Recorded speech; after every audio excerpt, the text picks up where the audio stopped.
Hi everybody, my name is Mike. This is my YouTube page, Mox News, and welcome to your Wake and Bake News at 7 p.m. I'm your host, Moxie, and tonight we have all kinds of videos. I got a bunch of videos.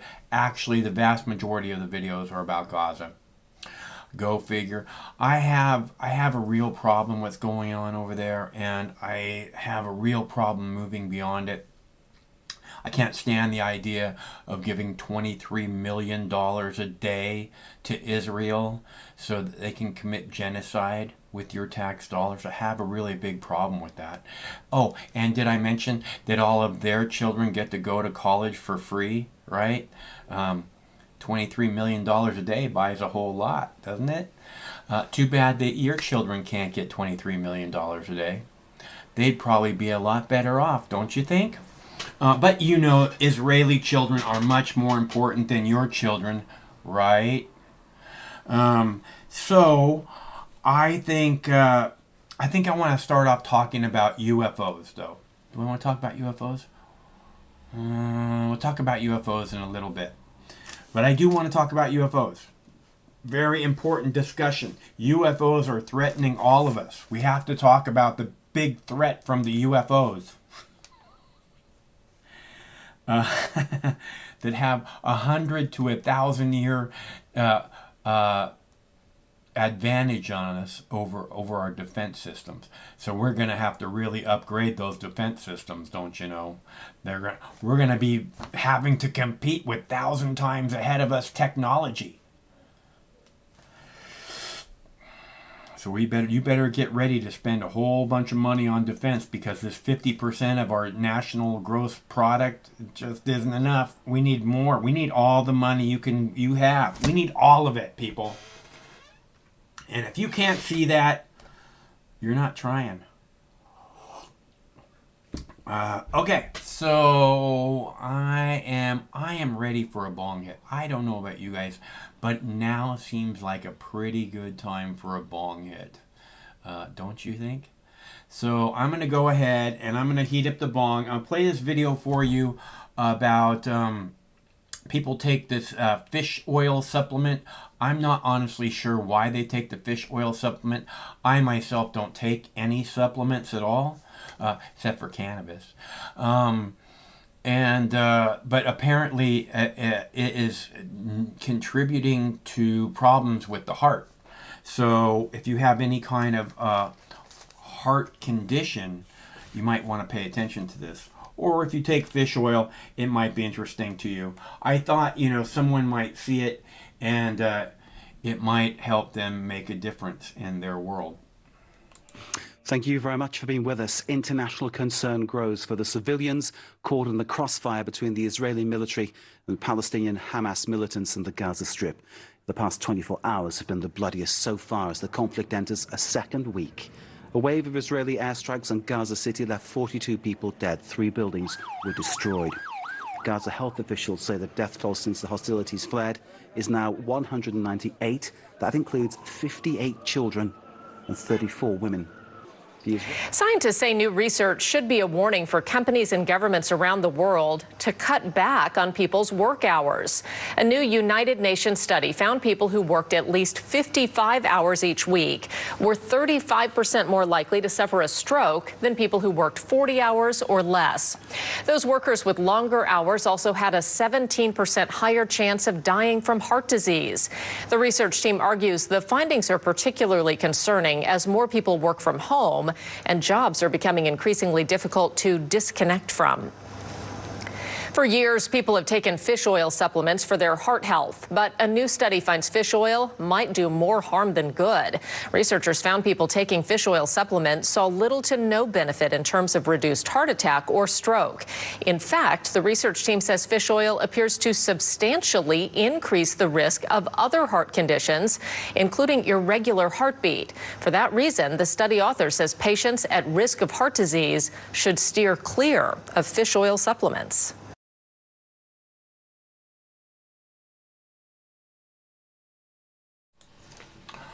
Okay, so it's that time again, boys and girls.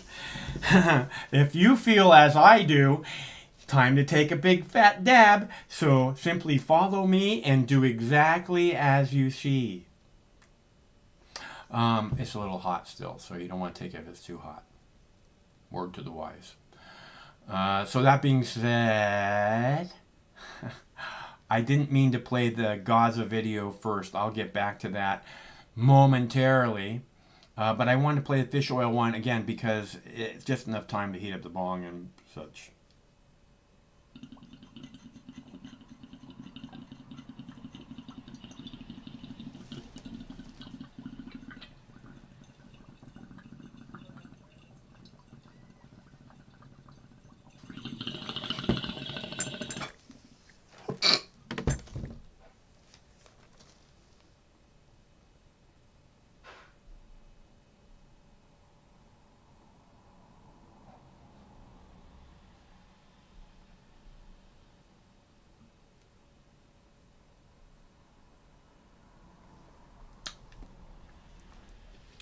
All right, so this is still the sweet tarts I'm smoking. So good. So I had a bong hit this afternoon after lunch, maybe an hour after lunch or so. And I was walking around doing the things that I do, and I was like, wow. Did I have some dessert? Because usually I don't eat dessert during lunch. Did I have some dessert? I was trying to figure out what that taste was. And it was the weed. I was like, oh my God, it's so sweet. And sour, sweet and sour, sweet tarts. So if you can, I highly recommend it. It may be my new favorite. I believe it is. Actually, I'm in contact right now with the people who created this genetics. And I'm saying, I would really like to grow some of your sweet tarts because it's my new favorite.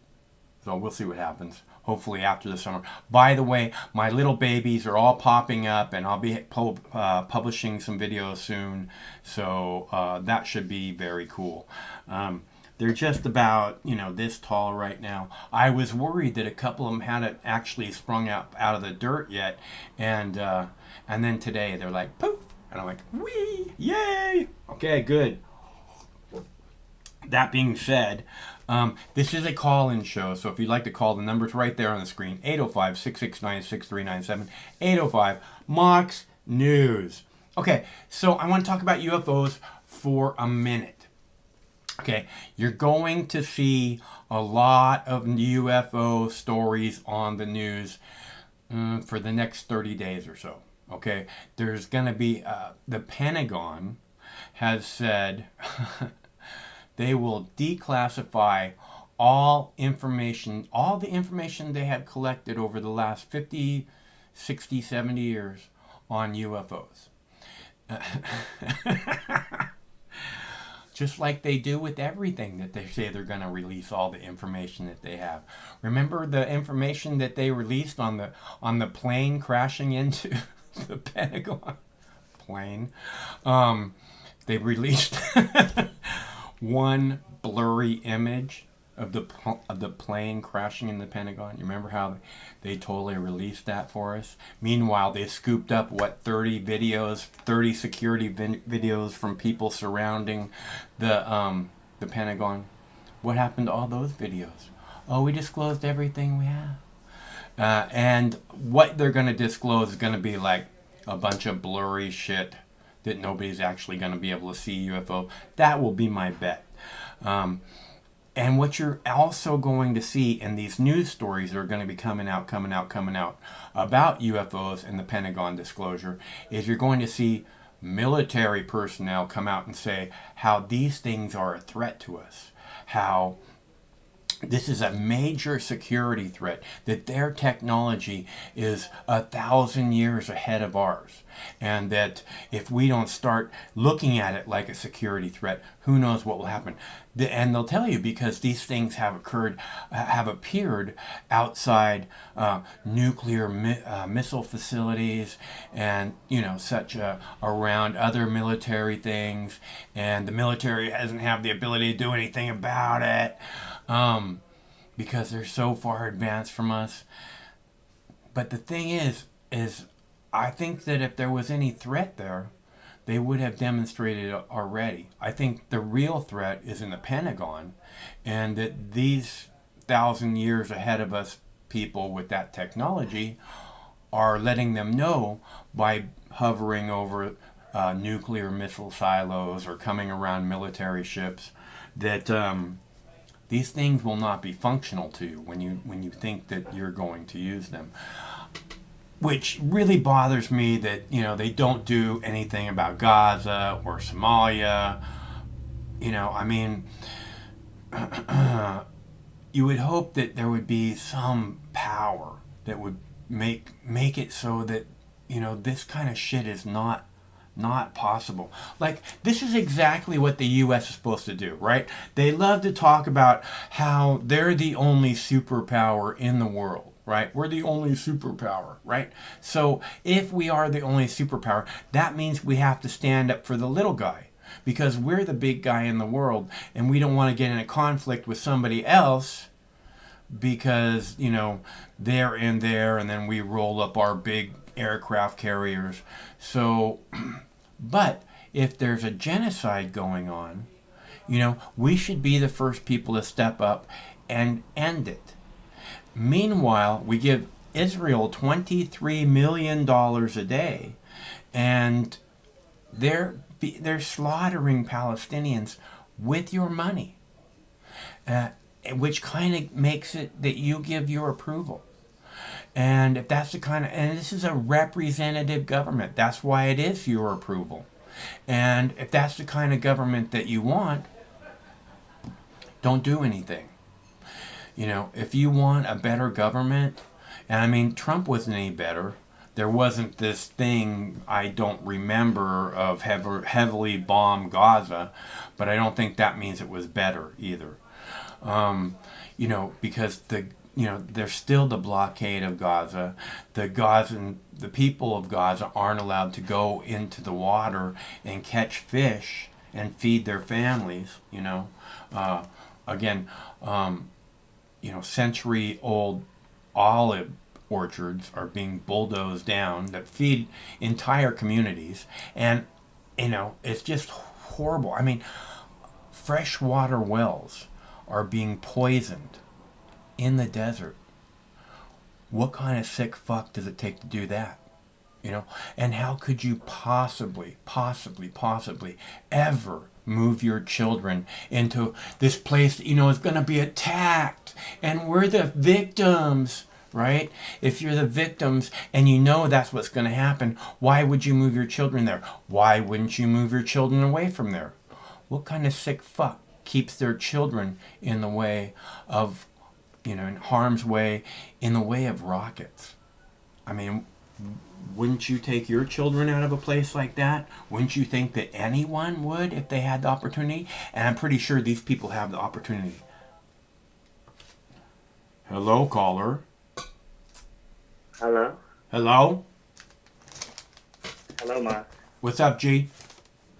Nothing much, just hanging out, looking at the news. Don't look at the news too much. It's not good for you. It helps me on my predictions. That's why I'm gonna make a prediction of. I bet you they're gonna cut a lot. I bet you Biden's gonna cut a lot of social services. And like what? Yeah, well, they're already talking about cutting the federal unemployment, and I bet you they're gonna cut. You mean by federal unemployment, you mean the extra $300 a month or a week or whatever that people are getting? Yeah, well, yeah, you know why, right? Because of the COVID? I mean, that's the reason. No. That's the reason that they got it in the first place, right? Because of COVID? Well, yeah, that was the reason, but it's not like, we needed this, 10 years ago. But they're going to cut this benefit because if you look at what's going on in the Middle East, every one of those missiles, because there's rockets being fired at Israel, and then they're shooting those rockets with missiles. Right. They're shooting missiles from their jets, and they're shooting missiles from, from other places, and they're using artillery fire. Go ahead. But I'm talking about like the cost. Like Hamas spends what $800 to $1,000 on a rocket. Yeah, While I they're don't know how much where they they're shooting, cost. like, where they're shooting 80,000. You know, that's how much one of those Iron Dome missiles costs. $80,000. Yeah.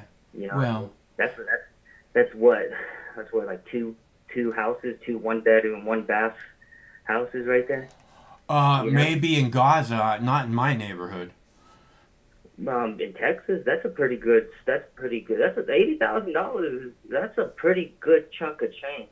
Yeah, huh? I mean, you know what I mean? And if you built a house on your own, that's like two pretty small, one-size houses. You know what I mean? Sure, not really. I don't really know, but I understand money goes a lot further in Texas. I get that. But I mean, $80,000. You know, that's not like cheap. You know, you just don't. You know, Look, no, what I'm saying, $80,000. what I'm telling you is that in this neighborhood in Seattle, when you have a house, when you have a house for sale, Yeah. it usually gets more than the asking price. Instead of less than the asking price, it usually goes for more, considerably more than what people are asking for. Wasn't Seattle a real big technology hub? It is, yes. It's where Yeah, Microsoft is at. yeah. There's a lot of Google buildings here. I think Yahoo used to be here too. Also, Nintendo is based here. Nintendo USA. Wow. Yeah, that's pretty. Yeah, that's pretty big. Well, yeah, that's understandable. The Texas is trying to get like that, but we're so vast. You know, Yeah, like, but you're getting Tesla. That's a start.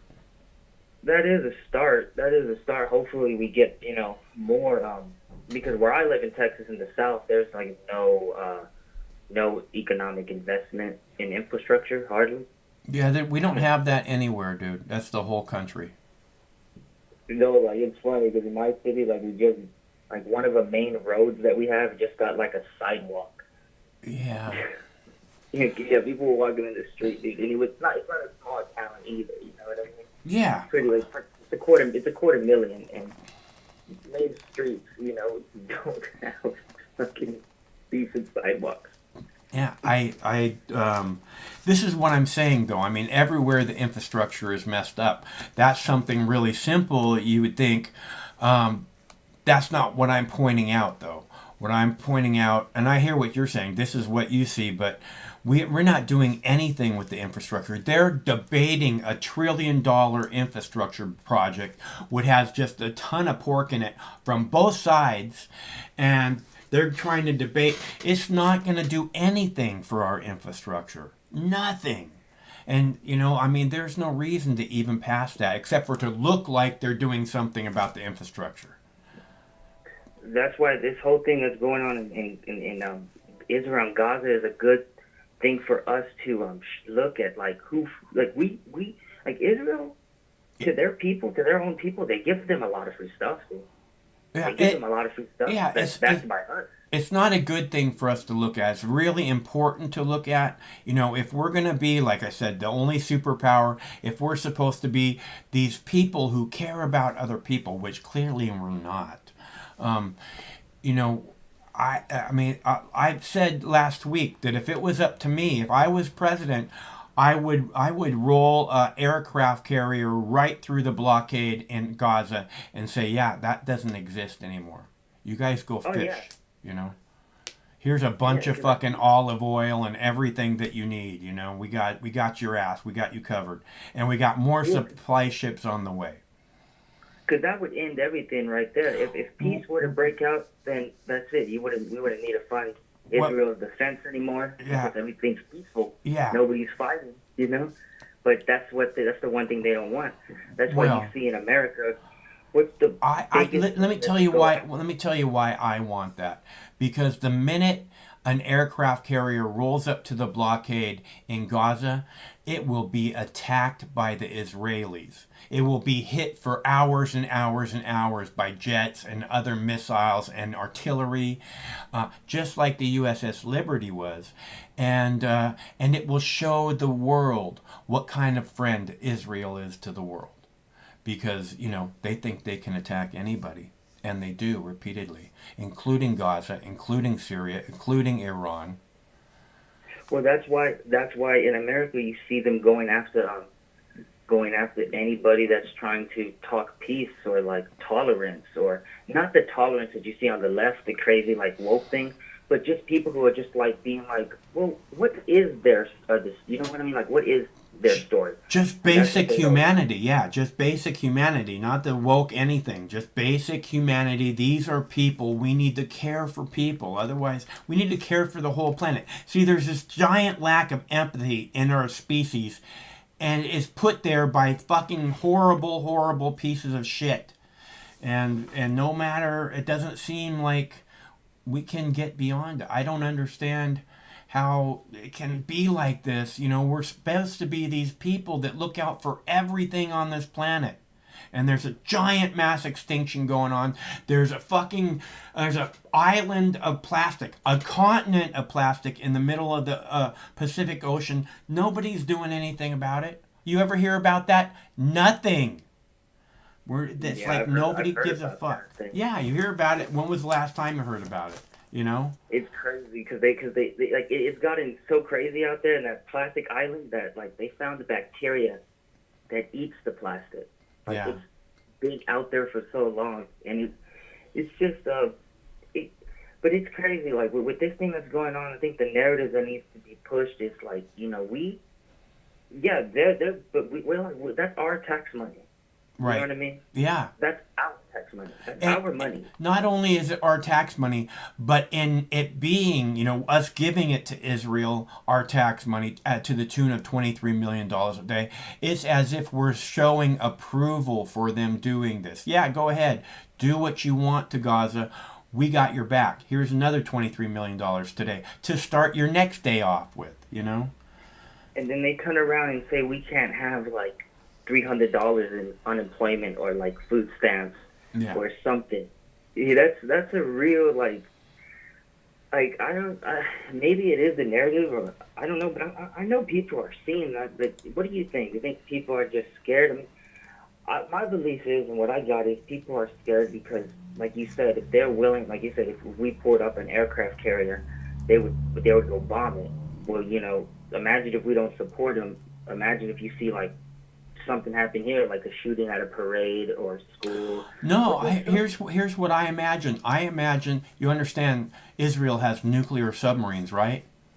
Yeah. I imagine that one of them right now, and for the last 20 years, or that however long they've had them, has been sitting off the coast of Washington, D.C. That's what I imagine. So, you know, when it comes to them and you know, politicians being afraid. That's what I imagine. You know what, now that you said that, remember that nuke that Russia's building that it claims could make a nuclear tidal wave? Put those two together and imagine them blaming it.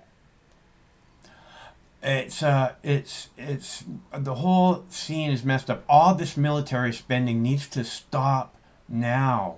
Okay? Now, like I said at the beginning of this, they want us to spend military, you know, more military spending, because the UFOs are coming. Yet, the UFOs have been here fucking forever, okay? Cavemen fucking wrote about the UFOs. Okay, let's not be stupid. If they were a threat, we'd know that already. What? But listen how crazy the military and like the people and the people who think that way are. Like, you really think that if the UFOs had the technology to get over here, what makes them think any technology that we make is going to surpass that? I mean, they already got over here. Yeah. You see what I'm saying? Yeah. They know how to fold space so that they can jump from one place to the next. Oh yeah, we're going to catch up to them. No, that's not going to happen. It's dumb. It's like, what are you going to build? We can't even barely leave the atmosphere, and they're over here jumping around space. We can't clean up the fucking ocean. We can't save the trees. We can't save any species on the planet. We're not worthy. We need to focus on ourselves before we focus on anything outside our world. This is what's going to happen over the next few weeks. They're going to be talking about, the Pentagon's going to release do a document dump of everything they have on UFOs. That's going to be the story over and over and over again. And every time they tell this story, they're going to say, they're going to have a military person there who's witnessed these things before, or some kind of an other expert, and they're going to talk about what kind of threat this is to us, to our defense. And it's going to be a really, really stupid fucking thing for anybody who buys into it. And this is the kind of bullshit leadership that we have in the Pentagon. Oh, here's an opportunity to fucking triple our budget again. Go ahead. Yeah, it's crazy because they just, and it's not like it's not like they choose to have it going on. Like, they leave us vulnerable. They don't bother to keep us secured when it comes to cybersecurity, or they say, oh, somebody hacked us. We lost this. Oh, look, we lost a drone in Iran. Now we got to build another drone because, they captured it. When all we know, the leadership in our position probably gave it to their leadership just to say that, look, they got it. And look, we need to build a new one. You know what I mean? Yeah. I think people are giving our stuff away just for the excuse to be like, hey, look, they got this. We need to have this. Again, it's 50% of our gross national product. The money that taxes, all the taxes that are brought in, or is it the entire gross national product? Anyways, 50% of it goes to the military. That sounds right in a war profiteering nation. So, and they want more. It's not enough. So 51 cents out of every dollar. Yeah, goes to. We have to do better than this. I mean, I don't know how this can possibly be acceptable. This is why I say all these people have to go to jail. The news people who lie to us on a nightly basis, everybody in Congress, and all the top leadership in the Pentagon for the last 20 years, minimum, to prison for the rest of their lives, in order to make the world a safer place for little children. It should be easy to understand. Like I said, we just made peace. If we saw each other about what we had in common instead of what we have against each other, then I'm pretty sure that would, solve all this problem. Well, but if we saw... That's what they don't want. I know they don't want that. They don't want people to talk to each other. Yeah. That's why they're trying to fight at every little turn. Every little turn you see it. Every little type of thing they're trying to divide you on. Even like what color shirt you like. You know what I mean? It's getting ridiculous.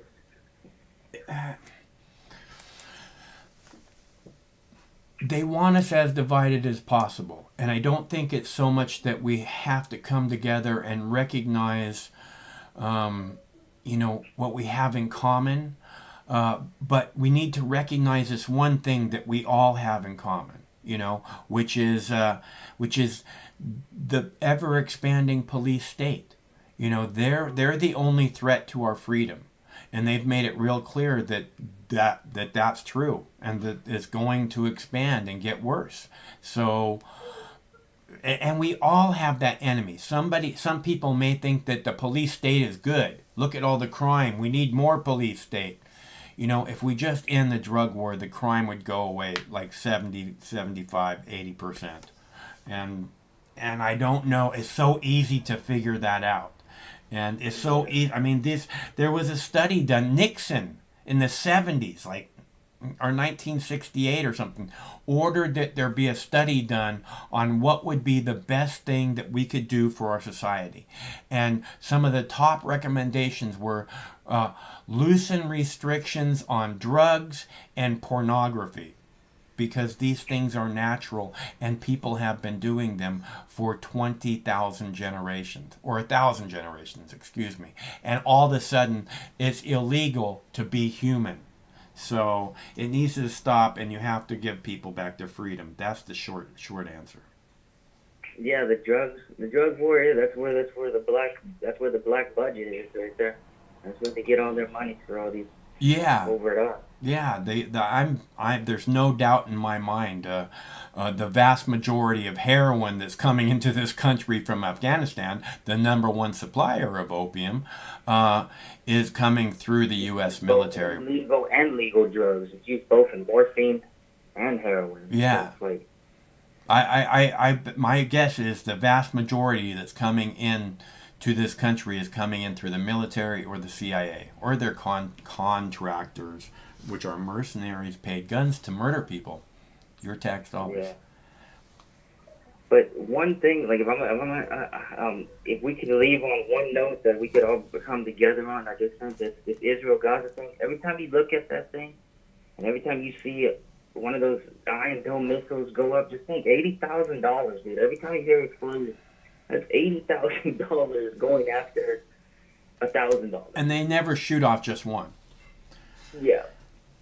So 2 for 1 rocket. Yeah. You see 2 missiles for 1 rocket. It is spending $1,600. No, 80 plus 80, 160, right? $160,000 on maybe $1,000 worth of rockets. Yeah. That's one thing that we could all, at least we could look at that and be like, hey, that's our money, and it's just like literally being burnt. Yeah, well, I think that people can see that we send them $23 million a day. Number one, I think they can kind of wonder how much money that really is. And number two, you have to understand, we send them $23 million a day, and their kids get to go to college for free. Wouldn't it be nice if your kids got to go to college for free? Seems like that would be nice. Not just any college. They go to they go to good engineering type colleges. Yeah. So I got to take a break. It's good to hear from you, man. Good to hear from you too. Take it easy, Mike. Okay, see ya. Do you have a caller, Craig? I don't think so. Okay. Craig needs a caller. I know, I need to talk less. No callers?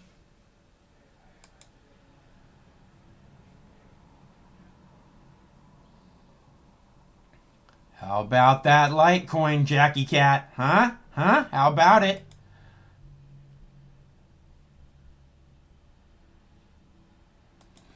How about it? Okay, so I guess there's no callers. I am going to play a video for you since there's no callers. I'm gonna play a video. I posted over the weekend or yesterday, and it didn't seem to get a whole lot of airtime. So I'm gonna play at least the beginning of it now for you, in which one of the people talking, one that I didn't expect, was saying that that Netanyahu has legitimized the most extreme right-wing racist. And I put that right at the beginning of the video because that quote is extremely important. And I think they said this guy was formerly an ambassador to Israel. And the other guy seems really, really concerned about Gaza. So I'm going to play at least the beginning of this video, and if I don't play it all, it's posted on the page already, and very much worth a view. So I'll be right back in just a sec. In which Netanyahu, struggling to find a way to form a government, has brought in and legitimized the most extreme right-wing racist. Stay with us. Let me bring in now Rashid Khalidi and Martin Indyk. Khalidi is the professor of modern Arab studies at Columbia University, and Indyk was the United States' special envoy for Israel-Palestinian negotiations under President Obama. He also served 2 different stints as the U.S. ambassador to Israel under President Clinton. Rashid, let me begin by asking you, what is the root of this and don't go back all the way, decades and decades. What I mean is, this didn't just begin with the rockets and the airstrikes. Explain to us what was happening in terms of what Israel was doing in East Jerusalem, which seems to have triggered all of this.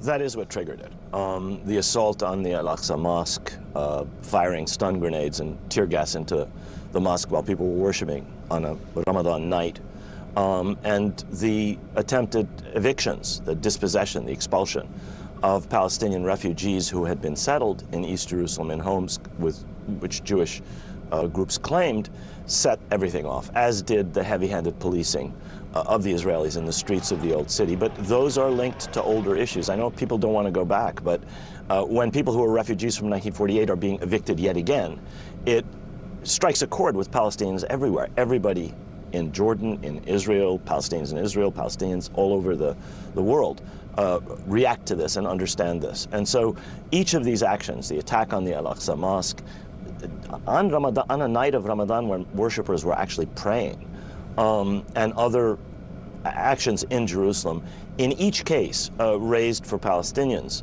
who are frustrated and angry, in any case, because of the kind of oppression that they're subject to in different ways in different parts of old mandatory Palestine. It raised for them all of these old issues and traumas, and things have been bubbling for quite a while, and I think what happened in the Al-Aqsa Mosque was actually the trigger. Martin, I saw Palestinian activists and observers saying they felt that the reason this was happening was the Netanyahu government was trying to essentially Judaize Jerusalem, that is to turn it away from a kind of place, a city that was in many ways a shared space for Palestinians and Israelis, and make it more completely and wholly a Jewish city. Is that fair? Yeah, I do think it's fair. The process has been going on for a very long time in Jerusalem, but I think it's been given a turbo boost as a result of domestic Israeli politics, in which Netanyahu, struggling to find a way to form a government, has brought in and legitimized the most extreme right-wing racist organizations and their leadership into the mainstream, into the right-wing list and into the Knesset. And that's given a boost to these right-wing extremists who are pushing their agenda at a time when I think the political class was distracted by trying to form a government. And as a consequence of that, you see that in Jerusalem. We've also seen it in the West Bank, where the settler movement has been pushing to try to expand the settlements, building settlement outposts that are illegal under Israeli law, and now trying to legalize them through the Knesset. So the recent period, I'd say, over the last 10 years, has seen a swing in Israel to the right, and that pendulum has still been swinging further to the right. And that has enabled this kind of chauvinistic extremism to gain a greater grip, and that has roiled things with the Palestinians. Let me quickly just ask you a follow-up, Martin, which is, does that mean that Bibi Netanyahu might be able to use this crisis as a way to stay in power somehow?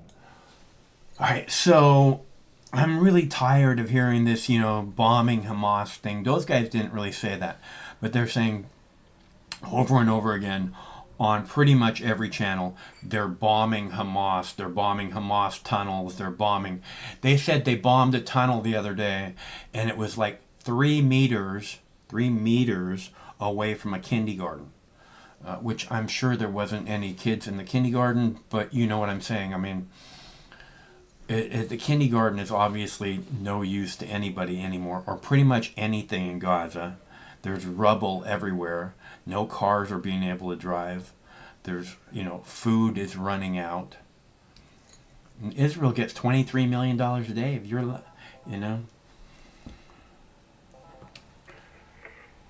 Hello, caller. Did Fareed Zakaria, did he just say he was going to have a little baby Netanyahu? Is that what he said, little baby Netanyahu? I could swear I heard him say that. Little baby Netanyahu. I have a little baby Netanyahu every time I take a shit. Sounds about right. But have you ever heard the term Eretz Israel, Mike? It sounds familiar, but I'm not sure. Yeah, Eretz is Hebrew for greater, and the term Eretz Israel has been pushed by Zionists for 75 years. And what it means, if you look at a Jewish map of Eretz Israel, it will include Lebanon, parts of Syria, parts of Iraq, parts of Jordan, and even parts of Egypt. It's this great big swath of land that some Zionists want, not just Palestine, but parts of all those other different countries. And the same people that want to put the third temple where Al-Aqsa Mosque is, up on Al-Haram al-Sharif, they want to tear down Al-Aqsa and build a third temple. They want Eretz Israel. They want a greater Israel. They already got a small part of Syria called Golan Heights. Yeah. And they've already bombed Lebanon, and Jordan is useless. Jordan doesn't do anything, even though they're basically overseers of the international city of Jerusalem. And Egypt has been in the pocket of Israel for decades. Yeah, I don't know how that fucking happened. But money. Yeah, baby, corrupt politicians. Jordan takes a lot of refugees. You know, I mean, Right. I don't want to, badmouth Jordan. And I hear a lot of talk about Jordan ending the peace treaty with Israel, and if they do, that's just lip service, man. It's well, just if lip they service. do that, I'm sure they'll have a lot more to say about it. And I think that Jordan probably has a pretty serious army, right? It did. I'm not up on what it actually has, but I know that during the time of the Nakba in 1948, it had the most powerful army, even though Egypt had a pretty decent-sized air force in the 60s. Jordan was the most powerful army. Even Iraq came in, what was that? It was 1948. Iraq sent armies. All the Arab countries sent armies, including some representatives of Saudi Arabia. But believe it or not, even in 1948, the Jews, I can't call them Israelis, they were just a brand new country, had more weapons and a better army than all the Arab countries put together. So if you ever hear about, Israel being picked on by all the Arab countries in 1948, that's not true, man.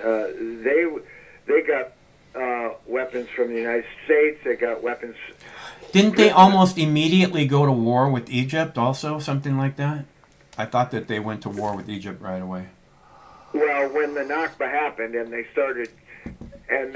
burnt 500 Palestinian villages, and they all fled south to Gaza mostly.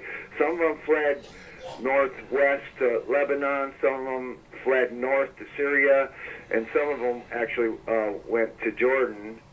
But other than that, the vast majority of them went to Gaza, and that was, 700,000 people went to Gaza.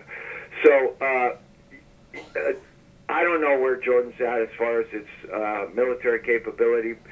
I know that most people don't know the history. I try to learn every day new parts of history. But Israel never really stopped collecting weapons and taking over land and setting up apartheid laws and subjugating the people and violating UN regulations and international humanitarian regulations. They never stopped. The Nakba never stopped. From 1948 till today, you're still seeing the Nakba. It just it's like the ocean. A wave comes in, 2014, 2,500 people are killed, the wave goes out. Let's just kill a couple people for a couple years, and then 2018 comes in, the Great March of Return, you kill another couple hundred people. And today, where are we at with this latest thing? I think we're about 220 dead, which would be about 65 children dead, and thousands injured. I don't have the stats in front of me, but that's the last I saw. Yeah, sounds about right. Sounds about right. So Biden came out today and did some lip service. Well, I think he called for a ceasefire. It's like somebody finally told him, call for a ceasefire. He didn't tell him to And- stop. He said, I support a ceasefire. Yeah, on both sides. It's Yeah. like, well, so nothing's going to happen. Biden's been in the pocket of Zionists for his whole career. It was his administration that blocked a UN meeting on Gaza the other day. They don't want to discuss Gaza. The people are forcing them to. If that wasn't the people standing up and screaming at them, Kamala Harris and Joe Biden would never say a damn thing about Israel. Well, they blocked the passage of a UN vote calling for a ceasefire because they are a permanent member of United Nations, along with Britain, France, Russia, and China. The Security and the United Council, they're right there. Yeah. Any one of those 5 countries can block any resolution just by voting no, and that's what the United States constantly does. They vote no, no, no, no. And the biggest Zionist, what was that guy or that chick that was under Trump that was Condoleezza. Oh, I'm not sure. Can't think of it right now. black hair, really snaky. I can't think of it. Oh yeah, the Nikki Haley. Yeah, Nikki Haley. She was the worst Zionist of all. I mean, it's They're like all horrible. She would literally go and tell lies in the United Nations. She's in the pocket of Israel. But everybody's in the pocket of Israel except you and me and a bunch of other people. But I'm very happy with the global response to this crisis. And I'm very much aware that on the board of Facebook there is an ex-Israeli general and another ex-Israeli politician, and that at the least they're shadow banning people, and at the most they're actually eliminating pro-Palestinian pages. And people are complaining about that, and the same goes for Twitter. Twitter is actually the best resource during a war because, you know, if you look on a Twitter stream, it'll say 5 minutes, 1 minute, right now, 10 minutes ago. You get immediate news from the ground on Twitter.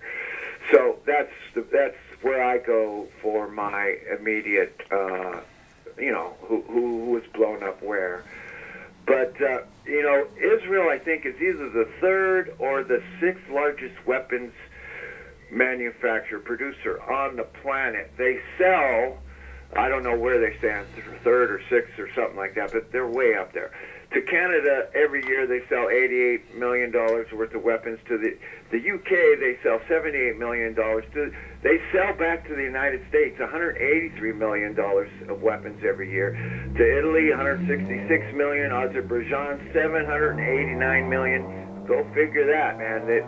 Somebody's cashing in on wars. South Korea, they sell $122 million. Vietnam, $383 million.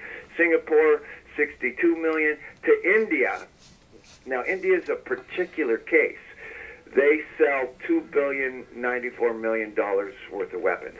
And if you are familiar with the dialogue coming out of Hindus in India, I'm kind of a Hindu myself. I study the Vedas, and I'm really hip to the Vedas and the Shastras and Sanskrit stuff. I like it. But I do understand that those Hindus, especially in the country of India, are very much against Palestine and very much in favor of Israel because of the conflict between Muslims and Hindus in India and Kashmir and Pakistan. Kashmir is right between Pakistan and India, and that's another hot zone. Is that why there's a hot zone, because of fucking Hindus and Muslims? Yeah, unfortunately, this thing called religion just won't go away, and people are so attached to it. It's like, I'm a Muslim, I'm a Hindu, I'm a Jew, I'm a Christian. I can't stand people who wear their religion on their sleeve, man. It's disgusting. I don't give a fuck. It's this personal thing between you and God. Why the fuck would I care? Yeah, and I see the enmity, the antagonism going back between Muslims and Hindus. And I've never read the Quran, but I got 150 Muslim friends. I have read a large amount of the Hindu scripts, and can get past a monkey-headed god or a elephant-headed god. It's like, no, I don't think a god with an elephant's head ever lived on the earth. No, I think it's That's more not like, how it happened. It wasn't that the elephant had a god. A god had an elephant. The god had a son, and he was out at war for like 15 years. And when he came back, he saw this guy bathing with his wife, and he cut the head off. He cut the head off his son, and then Michael knows the scriptures. That's really good. I didn't expect you to know that, man. That's good. That was Rama who cut off his own son's head, and then he put it back on as an elephant's head. Yeah. That's Ganesh. So, anyways, religion won't go away. Everybody's too attached to their bullshit, and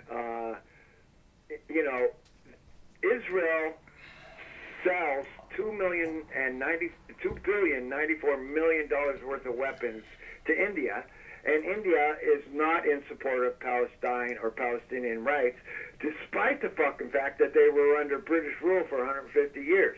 So go figure that one. I don't know. You can't tell where everybody's going to land on the map. I don't even understand how, Hindus can be this violent, man. I mean, I have a history of it, but it doesn't seem like that's the way it should be for spiritual people. I don't get it. It's not that I'm not a spiritual person. I just don't understand how you can call yourself a spiritual person and then go make war. Right, yeah. That applies to Jews. It applies to Muslims. It applies to Hindus.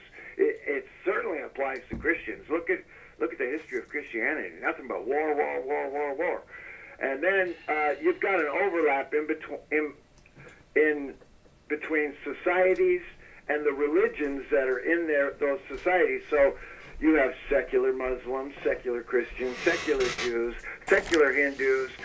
People that say, "Oh, yeah, I'm a Hindu, but I'm a non-practicing, or I'm secular." I'm a secular everything. It's like I'm non-practicing nothing except humanitarian values. That's what I practice. So fuck them all. Fuck everybody. Fuck Jesus. Fuck Rama. Fuck Ganesh. Fuck Yahweh. Fuck them all. Fuck Buddha. I don't care. I just want human rights. And you will see that in every country there's a secular element. It's like, oh, we've had enough with religion. Okay, I live in Istanbul. I should be a Muslim, but I'm a secular Muslim. Or in China. China leads the way on killing religion. China killed all religions in their country, basically. So and it's the loonies on planet Earth that say God gave us this and God gave us that and God is on our side and God wills it. So if you want to be a sane human being, stay away from religion. But I thought I would bring that up about Israel selling weapons to all these countries. And where do they get the money to make the weapons? From the United States. And the money that comes from the United States, they funnel back to the politicians. They put it right in the politicians' pockets through this corrupt PAC, Political Action Committee, called AIPAC, American Israel Political Action Committee. And all of our politicians are bought off, and that's why Israel controls America. Go ahead. That should be done away with. AIPAC should have been listed as all foreign lobbyists should be done away with. Doesn't matter where they come from. There should be no foreign lobbyists. It doesn't make any sense. If the people of this country want us to give money to Israel or to Lebanon or to Somalia, wherever, if the people, they will lobby for that. The people will stand up and say, hey, this is important. Do something about this. Help these poor people. We don't need foreign country lobbyists. Our political system should never allow foreign lobbyists because that doesn't have anybody in America's best interest at heart at all. Go ahead. Yeah, and you will notice that anybody who goes up against AIPAC has an accident or doesn't get reelected. The other Israeli lobbies, including the Anti-Defamation League and everybody else. They go against that guy that doesn't take AIPAC money, and Cynthia McKinnon is one of those who didn't take AIPAC money, and she only had one term, and she was probably one of our best senators. You know her, the black lady from some southern state, right?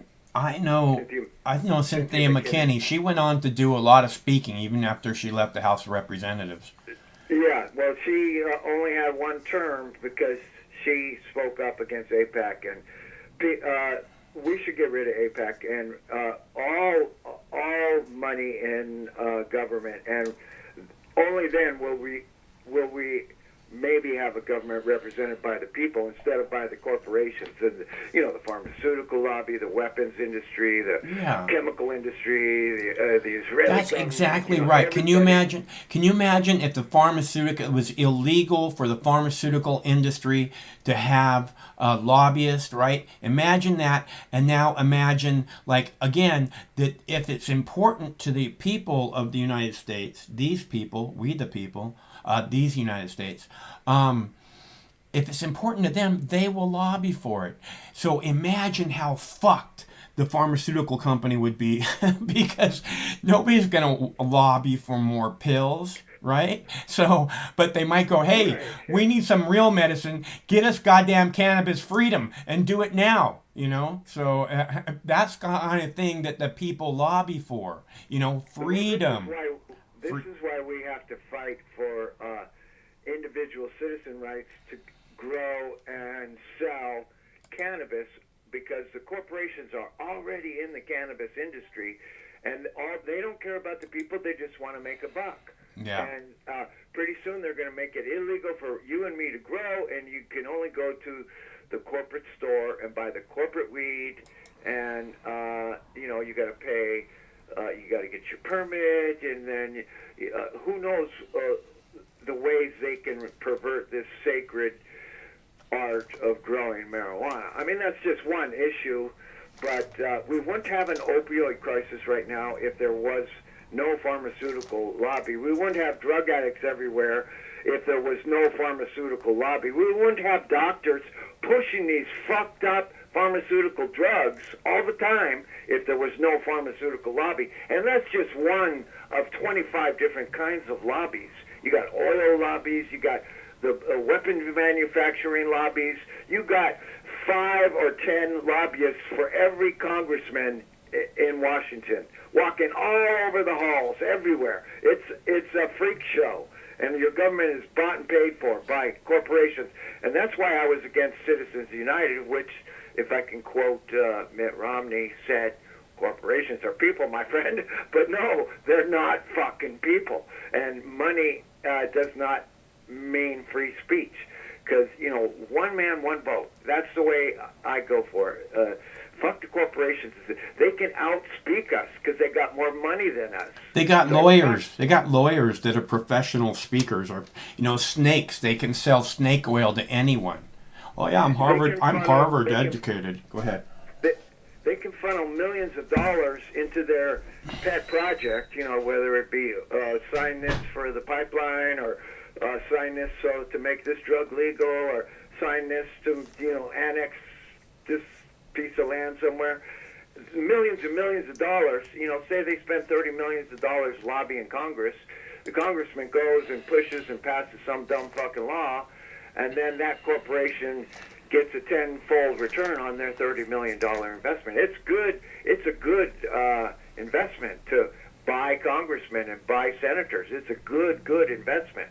So we got to get money out of politics. But right now we're in the middle of a century-old battle in Palestine, and they're squishing the internet. I'm pleased with the planetary response to the crisis in Gaza and the West Bank, but no, Israel was built on terror.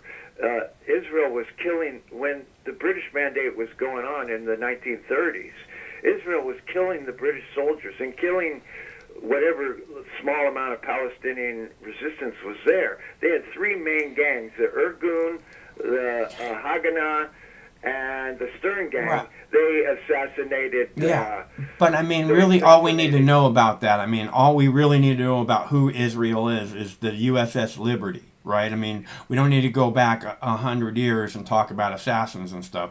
If you care about who Israel is, all you have to do is type in USS Liberty into Google, and you'll know exactly what kind of friend Israel is to the United States. Israel is to your children. In a heartbeat, you'll know. Well, yeah, I find it important to understand that the entire state of Israel was built on terror. Even before it came around, it was a terrorist organization. Even before 1947, it was terror, terror, terror. Then in 76 or 67 was the USS Liberty, and here we are in 2021, and we got people saying, "Oh, save Israel from the terrorist Hamas."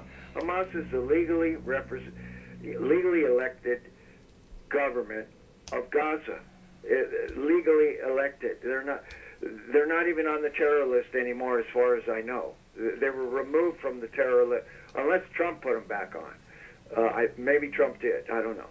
But yeah, let's call for a ceasefire, and let's let everybody educate themselves as to the history of this settler colonial project, which is called Israel. Look, a ceasefire, whatever. Let's call for an end to aid to Israel, okay? Yeah, and there then you go. and then we have actual power over them, okay? Because Right, you know, I mean, we just basically all we're doing is funneling as much money as we can possibly print, as quickly as we can print it, over to Israel. And I can't for one say that that's, you know, I mean, all you have to do is look what we're getting for our money. That what does And Israel don't give support us? terror. What does Israel Don't give us? support terror. I mean, Yeah. this is an ongoing terrorist project, killing people who are just under occupation and defending themselves. You know, that's not a crime. You know. You know, and that's another thing that I hate is I keep hearing this. Israel has a right to defend itself. What about the Palestinian people? You know, I mean, Israel's. There's supposed to be this thing as proportional warfare, and Israel's dropping 500-pound bombs on the press building, on the Associated Press building, and then making up bullshit that they can't present any evidence to anyone. And that's a war crime in hitting journalists. They knew journalists was in there. Anybody who says otherwise, they all talk about how, oh, we warned the journalist that we were going to bomb that place. That's a war crime. You can't bomb the press. Yeah, it's definitely a war crime. And a 500-pound bomb, that's $500,000. It's only the Iron Dome missiles that are $80,000 a piece. You know, so if they fire off 100 Iron Dome missiles, you know, that's what, $8 million or something like that. I don't know. I'm not going to do the math, but yeah, the bombs that have been landing in Gaza are not $80,000 bombs. They're $500,000 bombs, and they're fucking their precision. You know, yeah. All of a sudden, I remember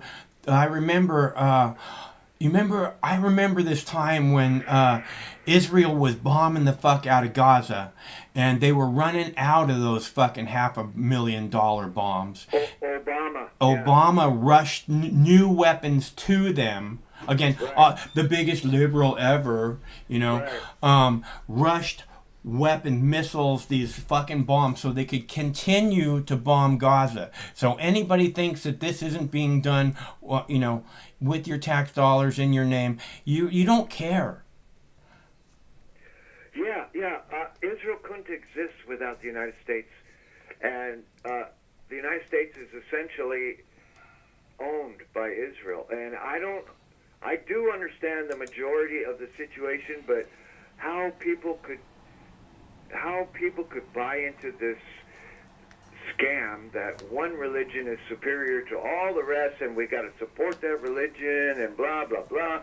It's like, I mean, look what happened. What a mess. When you make bad decisions, like coming into somebody else's country and declaring yourself the rulers of that country, what do you expect Yeah. 75 years later, they're still fighting. What did you expect? Yeah. You're gonna have to kill them all to get them to shut up, and they will do it too. They're that savage. Well, but all the you ha- world Yeah. is speaking up.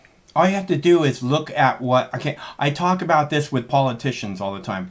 Look at where it's not the Democrats, it's not the Republicans, it's not the Jews, it's not the Christians, it's all of them, okay? Because all of them have worked together to bring us to this point in history where there's a mass extinction going on. They're working towards poisoning every single drop of fresh water. You know, this is what the religions and, you know, the politicians have brought us. I mean, but regardless of the politicians, let's just say the religions, right? They're supposed to be a high and mighty spiritual word of God. Do you see any religion trying to protect the beautiful paradise that is the green, blue jewel earth? I don't see any religion going, oh, we have to stand up for the earth and make sure these species are all protected. God gave us all these species, and we're just shitting all over them. Every single religion. Yeah, and that's enough to turn everybody or anybody off from religion. Like, you know, we have I shouldn't say we, but we have the weakest fucking pope. You would think, you know, the vicar of God on earth, right? Christ incarnate on earth, the Pope would speak up when the Israelis, you know, bomb Christian churches in Palestine. He doesn't do shit. The Dalai Lama doesn't do shit. The presidents don't do shit. No Hindu leader, they're worse than shit. The Hindu, like Modi, he's worse than shit. Nobody's doing anything. But the people, we support other human beings who are suffering on planet Earth. So part of me is proud to be a human at this time, and part of me is crying because it doesn't seem to be enough. That God, we're facing such entrenched organizations like Israel and America and, you know, the United Nations and, you know, people. We gotta do something. But yeah, it's a shitty situation. But thank you for bringing this to the attention of the public, and you know, I'm hoping that all the casualties will die down. They will stop this slaughter, and people will continue to speak up, and maybe something can be done about it. We'll see what happens. This is where we are on planet Earth. Is that these atrocities happen, and then they get forgotten. The next week, you know, as soon as fucking Miley Cyrus comes out with a new video, everybody forgets all the dead people in Gaza. I never forget. From the moment I found out 15 years ago, I never stopped. I never stopped. I never will stop, and neither will the Palestinians. And it's important to know the history. But it's even more important than that is just to know there's crimes going on, you know. There's crimes going on right now. I'll let you have another caller, Michael. Thanks for letting me talk. Okay, I gotta go get a cup of tea. Thanks for calling. I'll talk to you soon. Okay, so it's my honor to have this discussion. Oh, by the way, that's the second time I heard Hannah Montana brought up today, in case anybody's wondering. I don't know why you would. But what was I saying now? It's my honor to be able to have discussions like this. I wish that we could be a lot more frank. But as he was saying, pro-Palestinian social media pages are being removed from Facebook and Twitter, is what he was just saying. So I think that I think we're having a good discussion. It's not being censored too much. All I'm saying is I wish we could get a little more heated on what we're talking about. But I'll be back in a second. I'm going to go make a cup of tea, and I have a video here about exactly what's happening in Gaza, and then we'll talk about what's happening in Afghanistan as we begin to pull our soldiers out as a troop withdrawal. So I'm going to play the German news about what's going on in Gaza, and I'm going to go make a cup of tea. I'll be back momentarily. Don't forget me while I'm gone. Tonight, calls are growing for an end to the violence in the Middle East after one of the heaviest days of bombardment by Israel on targets in Gaza. Israel says it has destroyed tunnels used by Hamas. Rockets from Gaza continue to be fired at Israel. U.S. President Joe Biden is speaking with Prime Minister Benjamin Netanyahu about the situation tonight. While U.S. diplomats say they are working around the clock to stop the fighting, so far Washington has stopped short of demanding that Israel cease its attacks. The aftermath of Israel's latest airstrikes on Gaza. Residents are left picking through the rubble that used to be their homes. They say the attacks were the most ferocious yet. We were certainly scared, especially the children. We feared they would be wounded, that they would die or be buried under the rubble. Israel says it's aiming to destroy terrorist infrastructure and is targeting militants. The army later released footage it says shows strikes killing a senior Palestinian militant commander. Israel's jets also targeted an underground network of tunnels used by the militants in their early morning raid. A residential complex in the city of Ashdod hit by a Hamas rocket. Hamas has kept up its barrage in southern Israel. Not all missiles are intercepted by Israel's defenses. As the bombs keep falling, the international community is becoming increasingly alarmed. The U.S. says it's working to defuse the situation. The United States remains greatly concerned by the violence, by the escalating violence. Hundreds of people killed or injured, including children being pulled from the rubble. We'll continue to conduct intensive diplomacy to bring this current cycle of violence to an end. But as the killing continues, violence, fear and loss remain an everyday experience for these children in Gaza. And to find out more about the humanitarian situation, I want to bring in Suhair Zakut. She's the spokeswoman of the International Committee of the Red Cross in Gaza. We appreciate you taking the time to talk with us. We understand that Sunday was the deadliest day since these airstrikes began a week ago. What can you tell us about the humanitarian situation on the ground there tonight? Good evening, and thank you for this opportunity. Gaza has been passing through the dangerous, extremely dangerous escalation for years. Rockets hit Israeli cities, including big cities. Airstrikes are continuing the whole day and night. Night become a nightmare for the Gaza population, especially for children. Who a father told me that his children refused to go to the toilet in the night without a company, or a mother told me that she receives the questions from her 8-year daughter asking, is it possible that the conflict can die in an airstrike? These questions, these terminologies that the children are growing with is impacting their future, not only their present. In a larger picture.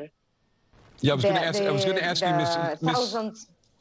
Ms. Zakut, excuse me, if I could just ask you, what about getting humanitarian aid to the people in Gaza? Is Israel allowing humanitarian corridors? For the time being, the needs are imminent. I mean, it's a huge needs. The infrastructure has been massively impacted, and the health needs are extremely great.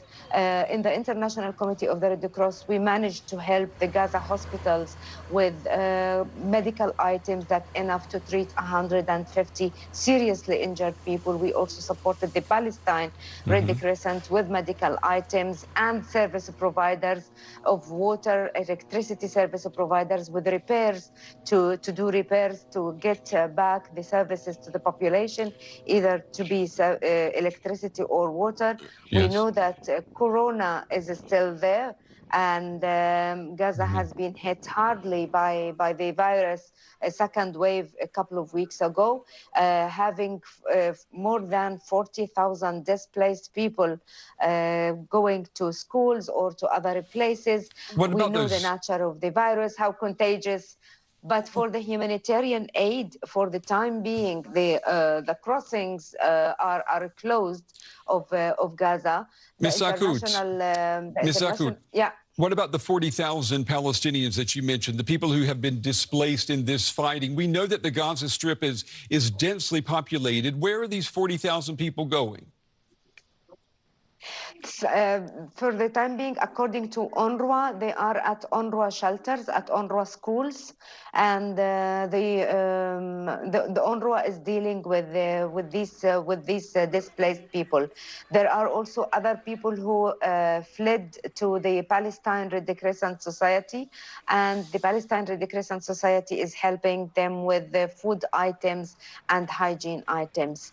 Other displaced, the number is estimated to be higher than this, according to the officials in the Gaza Strip, saying that some people are seeking shelter at their extended families' homes and the places. Okay. Zuhair Zakout with the International Committee of the Red Cross in Gaza. We appreciate your time, and we appreciate you taking the time to talk with us tonight. We know it's a very difficult time. Thank you. Let's see. Okay, so I'm not in farming mode today, even though I was talking about the farm earlier. Although I probably do a little bit of farming tonight. It's been more like walk the dog, and then Rufus had to go to chiropractor today, and then rush and get the show ready. So that's where I'm at today. I'm a little bit. I'm not frazzled. I'm just running to catch up. That's all. So that was the German news and their input on what's going on. Again, I can't stand when these people talk about bombing Hamas targets. You know, the Associated Press building was not Hamas. I'm sorry, I'm not saying it right. Hamas. At least that's the way the Israelis say it. The Associated Press building was not a Hamas. Cover, right? The Associated Press say that they do regular sweeps of that building. They know not to put themselves or their reporters, their journalists at risk of death. They know not to do that. And again, them taking down communications, journalism, it's illegal to do that. It's a war crime. It's considered a war crime. So again, this is who the Israeli government is. And this is who the American government is. Again, it's nothing new. Donald Trump wouldn't take his tongue out of Netanyahu's ass. Obama, as I just said, sent missiles to Israel. During the last time I remember this happening in such a big way, they ran out of missiles, or they were running low on missiles. So Obama rushed to get them a whole bunch of new missiles, them being Israel, so that they can continue to murder children in Gaza, Palestinian children in Gaza. You know, how much more perfect can the U.S. people, U.S. taxpayers get? Fucking so fucking screwed. And Obama was the one that signed the deal to send Israel $40 billion over the next 10 years. Whenever it was he signed, I think it was like his second term as president. These people, man, I think tomorrow we need to have a discussion about, what good is the U.S. government? What has it ever done for you? Because I don't see it. The people that came way before these people, they built an infrastructure. An amazing infrastructure, the best infrastructure in the world. Now it's not even close, okay? And they're putting fucking Band-Aids on it. For the last 50 years, they've been putting Band-Aids on it. But the people who came before them, that government, I don't know, what was it? Was it the Roosevelt government said we're going to build the best infrastructure in the world, and started this massive infrastructure project, hiring millions of people back and forth across the United States, these United States, we the people, hiring them at good paying jobs, which also creates jobs everywhere else. And yet, the idiots in the White House, in the Congress, in the Pentagon now, again, the leadership in the Pentagon, the leadership in the White House, the leadership in the Congress, all these people could give a fuck. They don't care about our crumbling infrastructure. Oh, we'll have a $1 trillion infrastructure. And then everybody goes, oh my God, we're going to have a $1 trillion. It's nothing. It's a drop in the ocean. It's nothing. If you really want to build an infrastructure, not only that's safe for the people, but will give us an edge on what we make happen in the rest of the world. That's how we became this superpower nation, was because we had the best infrastructure in the world. And now we got crumbling infrastructure that the best they can do is put Band-Aids on. Because none of these people in their leadership are forward-thinking people. None of them. Hello, caller. Hey, Mike. How are you doing tonight? I'm fine. I'm doing fine. Just fine. Thanks so much for asking. How are you? Oh, you're welcome. How am I? I'm all right. Good. It's cloudy and overcast today. Temperatures are up to about 5 degrees. So it's kind of a somber day. Did you plant those seeds I gave you? I did, and they haven't come up yet. Huh, that's lame. 7 days. It's been about 7 days. Oh, but it takes a minute sometimes. Don't worry. Yeah. And it's just only been warm for about a few days, so yeah, it's fine. Everything's cool. And I planted about 45 sunflower seeds. Awesome. Which all came up, so they're all about an inch long. And I'm going to try to find like 4 or 5 places in the yard to have some sunflower patches. And my okra came up as well. And I've been told that okra can grow to be 6-7 feet tall. It can be a tall plant in the garden. And and it takes up a couple of feet, like a foot on each side. So I'm also trying to find plants that are barriers, like sunflowers, okra, corn, so I can create screens in my yard, for my other plants. Yeah. So that when they look in the yard, they just see a beautiful yard, and unless they want to go snooping around, every corner of my yard, they won't, their eyes won't automatically see like the beautiful herb plants that are going to be growing there later in the summer. Their nose might see them. Maybe.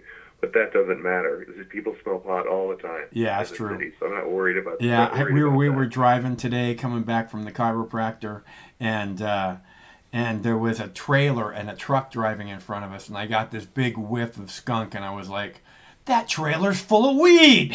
That's just me thinking, though. Yeah. There were 2 stories that I wanted to share tonight. One related to Israel, and then another one which is not. But you were talking about infrastructure just about 5 minutes ago. Yeah. And I wanted to share the story with you last week, and I didn't have a chance. But there's a bridge over the Mississippi River that is closed in Memphis for repairs after inspectors discover a major crack. And it basically is grinding river transport on the Mississippi River to a halt. This story was from RT News. And they found and there's photographs of this as well. It's like a girder that's like an 8-inch by 8-inch rectangle or square that's literally just like cut in two. It's just like cracked in two on the bridge, and it needs to be repaired. But the Department of Transportation is saying that this is going to take months to fix this instead of just weeks to fix it.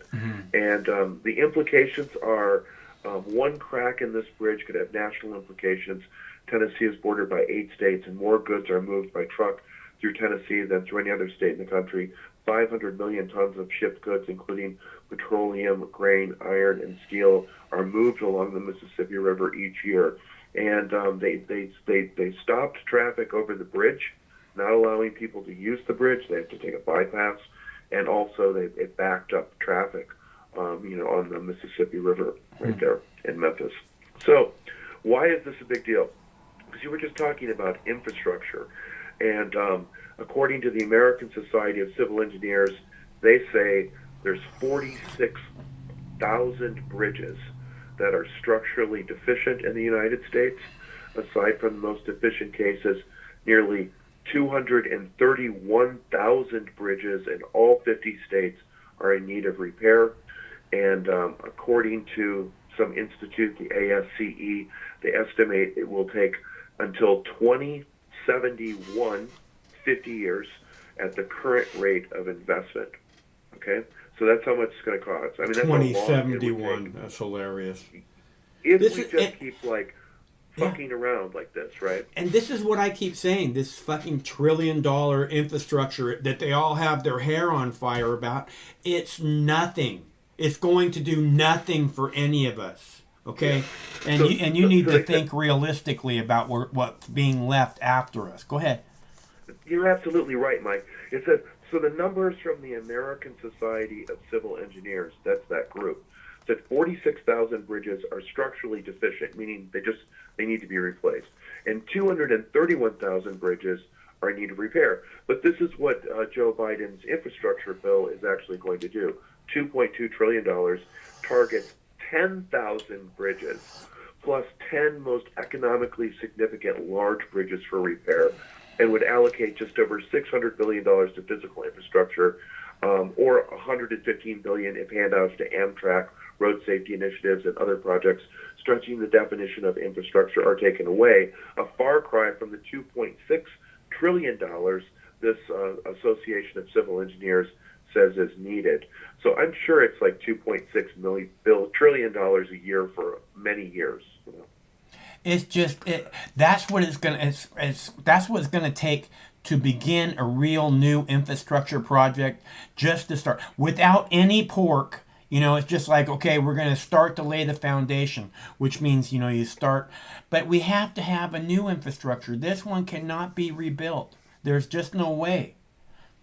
So, go ahead and put fucking Band-Aids on all the bridges you want. You're not doing anybody any favors. No, it's kind of like the end of a system, though. It's like the end of a time. It's kind of like it coincides with America's decline in the world. We moved all of these industrial jobs overseas, and we see the cities, in the upper Midwest in particular, you see entire cities that are just abandoned, right? And all of those jobs are gone, all of those factories are gone. So the infrastructure is just crumbling along with kind of the industrial base of America. American empire has seen its day, and we're kind of going down. And we need to address that, like you're talking about, a serious infrastructure program, a serious education, jobs training program, some kind of approach besides just giving corporations billions and billions and billions and billions of dollars in handouts so they can steal 40 or 50% off the top and then not complete a project without some huge, cost overrun, which always happens when the government contracts work out to private corporations. It always costs more, and it always takes longer. Yeah, right? There has to be some kind of oversight, for sure. Yeah, but when they wanted to build the atomic bomb in 1940, they were able to do it pretty quickly. In 5 years, they had an atom bomb, and they did it in complete secrecy and spent a fortune on it. So when the government wants to do something, and they really put their mind to it, they can do it. It's just that at this moment in time, our government doesn't really represent the interest of the people who live here, and that's really the problem. Just like the arms sales to Israel with, $700 billion or more was given to them. Is that correct? Was that $700 million? I don't know how much they've given them in weapons and military aid. They give them $40 billion was the deal that Obama signed with Israel to give them $4 billion in aid, and just cash, from what I know.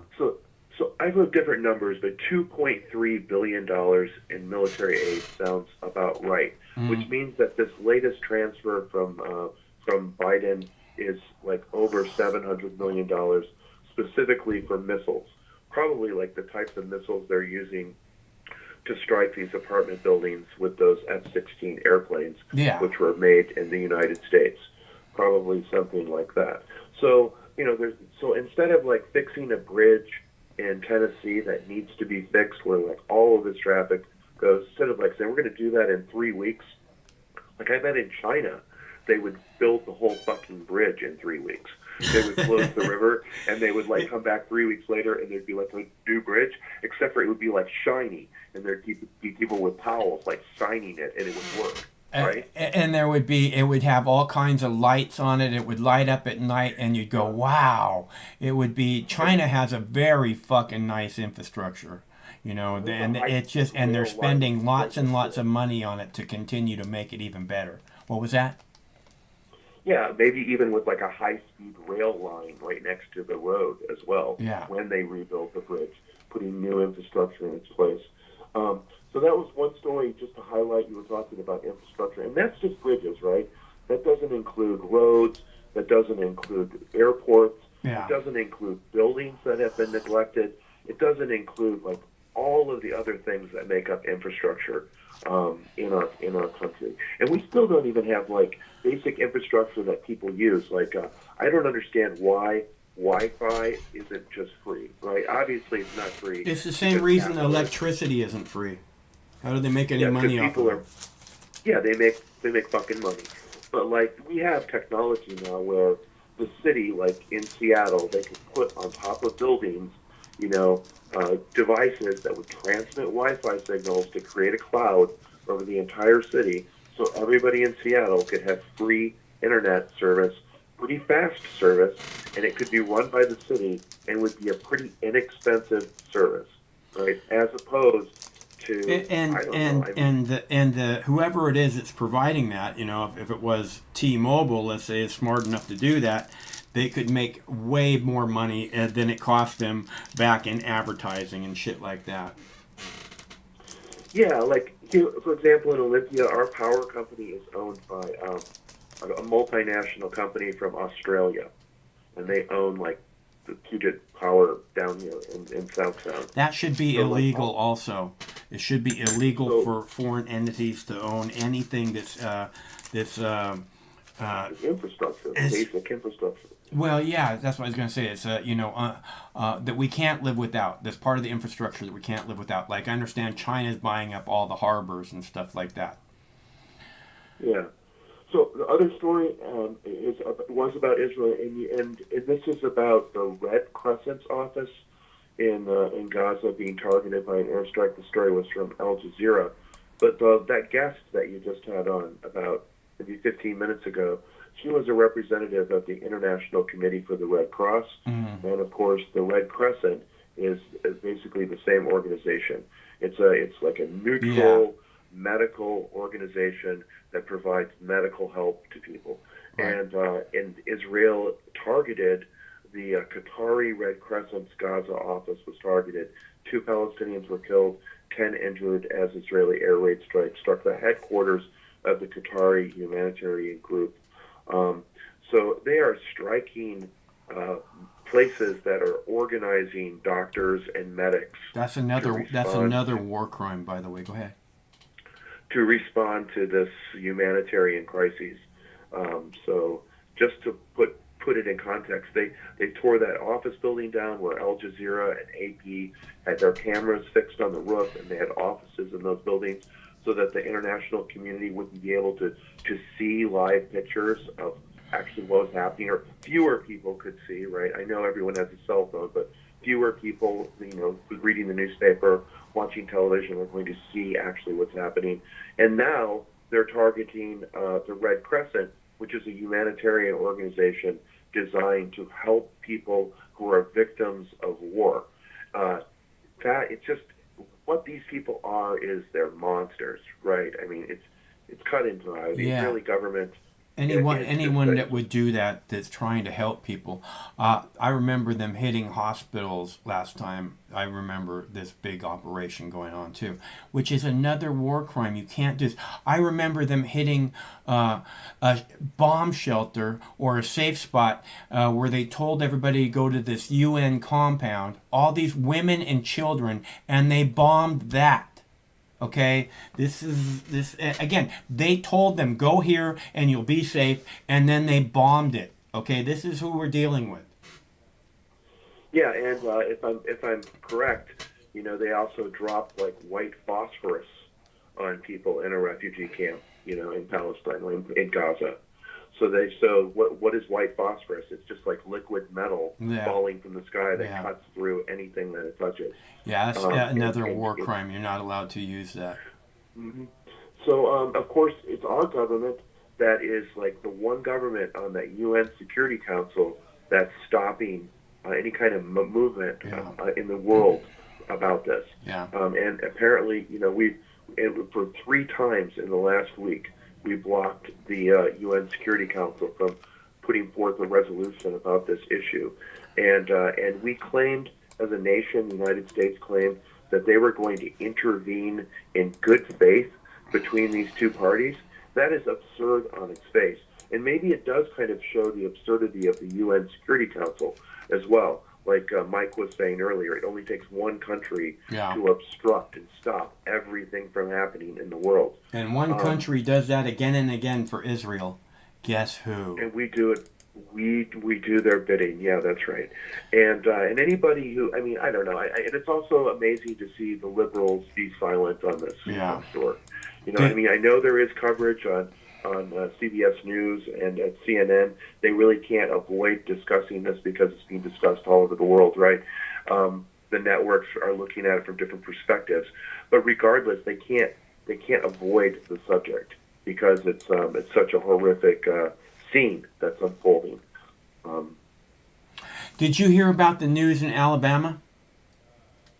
That they got medical marijuana? Yeah, the Republican governor signed medical marijuana into law today, which I think they're going to be very restrictive about it, probably would be my guess. Do you have a clip about that, Mike? No, I didn't see a clip. I just saw it on a Chiron running across the screen. Yeah. I just saw that story really briefly, but I thought my reaction was exactly what you said. Yeah. I imagine it'll be very restrictive, but it is opening a door, and I don't know where the progressive place is in the Southeast, to be honest with you. For marijuana policy, what's the most progressive place in the South? I would say Florida, but they have. I think their medical marijuana law is actually relatively restrictive as well, from what I understand. Yeah. But I'm glad I don't live in Louisiana or Mississippi, just because I don't have any problems with. It's a little hot there, but I just don't want to go to jail for like consuming cannabis. I don't want to go to any state where it's not legal myself. I don't want to go. I don't really want to leave Seattle. This is what I've always said is a higher quality, better standard of life. You can drink the water out of the tap and a lot of good things. Well, like a holiday or something, not like moving. No, see, then you're giving these Nazi people your money who don't believe in freedom. Well, unless you hang out with the criminals who are distributing the drugs, and then you get a different perspective on the police state. I don't know. It's all fucked up. You're right. All really risky. Anyway, I'm glad that the folks in Alabama have medical marijuana. Congratulations. And those were really the 2 stories I wanted to share with you. Did you have a good day, Mike? You said you went out with the DOG, with the dog? Yeah, we went and walked around. We did a short walk today because we went out yesterday. Was like amazing, the weather, right? And we went to the lake yesterday and we hung out there for like 3 hours. So got a pretty good workout yesterday. The dogs won't stop as long as there's water there. They're like, you want to go? Like, no. Craig has to bribe them with cheeseburgers. He's like, want to go get a cheeseburger? And they're like, why didn't you fucking say so? Yeah, let's go get a cheeseburger. Funny. Yeah. I had bad news today. A friend of mine called me and guess her dad is dying of COVID-19. And anyway, I met the guy once, but he was like was exposed to Agent Orange and had cancer and so on and so forth. But because he also has COVID-19, he has to be isolated from his family. So he's like on a ventilator, and his grandchildren and so forth aren't allowed to visit him as he's dying, apparently. That's what I was told. I don't know, I didn't even realize that was still going on, that people were isolating people from, whatever. Or that people were dying from COVID. All right, well, it's good to hear from you. I gotta take a break here. I hope we talk soon, okay? And do you have any seeds left, or do you plant them all? I have a few seeds left, and I have a couple of plants that are doing all right from earlier. So I've got a few. I'm happy. I have pretty good success with the paper towel method. You ever doing that? Pre-germinating the seeds before you put them in the soil. Yeah. I have like a 90% success rate that way. All right. Well, I'll keep that in the back of my mind, Hank. And enjoy the rest of your program. And I don't really think there's going to be a resolution to this conflict in Palestine. By the way, there never is. No. So I mean, nothing changes. Nothing changes there at all. And it's a very depressing story. I mean, the depth of it is like all the history that Mike was referencing. Yeah. The 1940s and earlier, and even the Holocaust, and even the Zionist movement from the turn of the century, and the way that England got the land and gave it away. I mean, all of it is just filled with sadness for the Palestinian people. So I feel sorry for those people, and I really wish that our government would change its mind and start to put pressure on Israel, and maybe shoot for a one-state solution without some kind of religious nationality attached to the flag, like what they did in South Africa, right?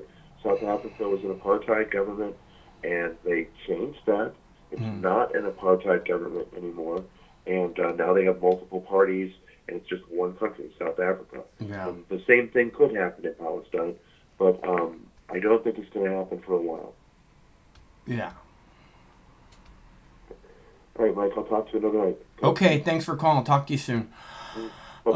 And, as far as I'm concerned, if I was president again, I would roll an aircraft carrier up to the blockade in Gaza and say, this shit ends now. Okay, we're done. We're done. You can't... Because, this happens like every few years when Netanyahu needs to get reelected. The analysts that I've been hearing are saying, yeah, there was no way Netanyahu was going to get elected again. And now all of a sudden, conveniently... Oh, look, we have to go to war. After they started it, after they rolled tear gas and flashbang grenades into the third most holy site in the Islamic religion, they rolled tear gas and flashbang grenades while hundreds of people are peacefully praying down on their knees, worshiping their deity. Tear gas, flashbang grenades. During Ramadan. And then they want to go, oh, we're the victim here. The terrorists are hitting us again. The terrorists. Who's really in terror? When you look at these little children on the screen, who's really being terrorized? You don't know? Let me spell it out for you who's being terrorized. Right here. Clip number 14? No, clip number 10. Welcome to World News America on PBS and around the globe. The Biden administration says it's been actively involved in diplomatic efforts to end the violence between Israel and the Palestinians. But at the same time, the U.S. has again blocked a UN statement calling for a ceasefire. That follows one of the heaviest nights so far of airstrikes by Israel onto targets in the Gaza Strip. Palestinian militants are also launching rocket attacks into Israel as the fighting continues for a second week. Jeremy Bowen has this report, and it does contain some disturbing images. Nightmares come true in Gaza for parents and their children. This mother couldn't talk about the airstrike that engulfed them last Friday. 8-year-old Mustafa al-Zahana and his mother are further down the children's ward at Shifa, Gaza's main hospital. She says Mustafa trembles when he hears Israeli attacks ever since the one that wounded him almost a week ago as he left their home with his father to buy new clothes for the end of Ramadan. His father was paralyzed. Most of his friend who went with them is dead. His friend Bara'a was killed. When Bara'a was dying, he was clutching my son tightly and telling him not to leave him alone. Bara'a died. When my son has a fever, he hallucinates about it. As well as the badly injured, 61 children in Gaza have been killed in the last week. About 20 miles north is this synagogue in the Israeli town of Ashkelon. It was hit by a Hamas rocket. It was the festival of Shavuot, the Feast of Weeks, usually a celebration. It's a very sad time for us over here in Ashkelon. We are always on bombing. I hope it will finish fast. In Jerusalem, the Western Wall Plaza was almost deserted. This is the holiest place for Jews to pray. It's usually packed on religious holidays, like today, but some of the worshippers said people were scared to go out. The grey dome of Al-Aqsa Mosque is one of the most sacred places for Muslims. You can see how close it is to the wall. Above the wall is the Golden Dome of the Rock. Both Muslim shrines are built on the site of the ancient Jewish temple. These sites are all also national symbols. A month of tension here raised the hatred levels so high it led to war. The events of the last week have shown a couple of things. First of all, the power of Jerusalem to ignite this conflict. And Hamas have sent a strong message to Palestinians that as far as they're concerned, they are their real protectors here in the Holy City, even though Hamas HQ is 60 or 70 miles away by the sea in Gaza. Our Gaza producer filmed his drive to work this morning. You can see the bomb sites. If Palestinians and Israelis could be equally safe and secure, they might have a chance of peace. Right now, they don't. Jeremy Bowen, BBC News, Jerusalem.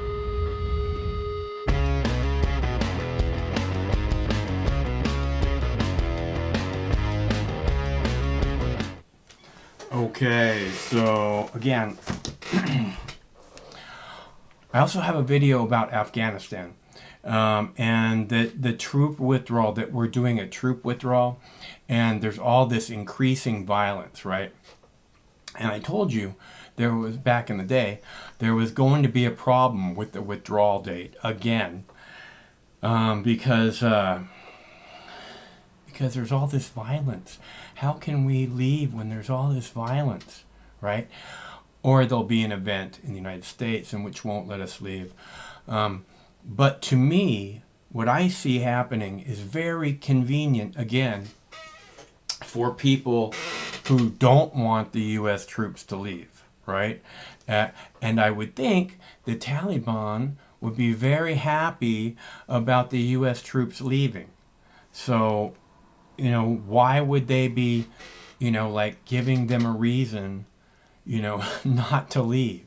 Why, if they're headed out of town, why would you engage with them, right? If it's going to mean that it's going to hurt people, going to kill people, why would you be engaging, you know, as if, you know, hey, we're going to destroy this, we're going to destroy that. I mean, it's just so incredibly convenient for the U.S., for the Pentagon. Not the soldiers. The soldiers want to come home, be with their families, not have to witness horrific things.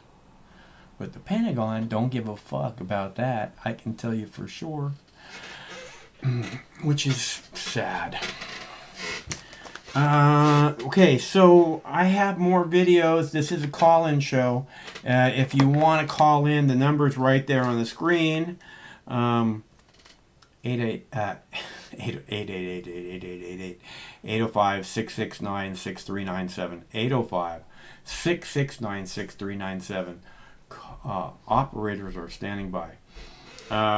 Because I'd love to have a discussion with you about this, because all of these things are topical, pertinent discussions, and it's my opinion, and always has been, that the more voices that are involved, the the more clearly we can understand the subject matter and what it is that's actually happening.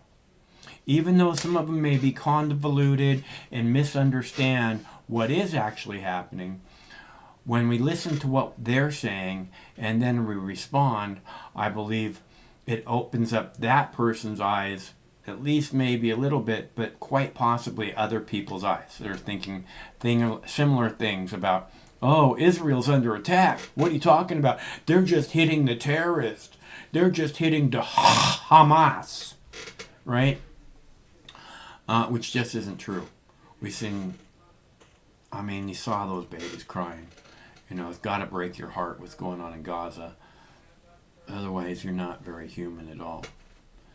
Very little humanity in you if you're not feeling bad for the people of Gaza. And I feel bad for you, because humanity is a really good thing to have inside of you, for a human to have inside of them. In case you didn't realize that already. So I have 2 more. I think I played that one. I played the German news. I have the French news and some local news about Gaza. And then I have the story about Afghanistan violence increasing. Which, again, doesn't make any sense to me. When your enemy is leaving, going away, not going to bother you anymore. Again, you killed another empire, meaning the nickname for Afghanistan is Empire Killer. And the world's only superpower couldn't beat people living in mud huts and caves, according to the President of the United States. Didn't even come close, did you, Pentagon? How big a fuck up do the leadership in the Pentagon have to be? How badly do they have to be fucked up not to be able to win a war against people living in caves and mud huts? Because I'd say they have to be pretty shitty job. They do their job really, really shitty. And I bet you they get paid pretty good to do a really shitty job. I bet you they get paid really, really good. Way more than you could possibly imagine. So you know. Let me have a sip of cup of tea here. Sip a cup of tea. Sip a cup of tea. Sip a cup of tea. That should be a song.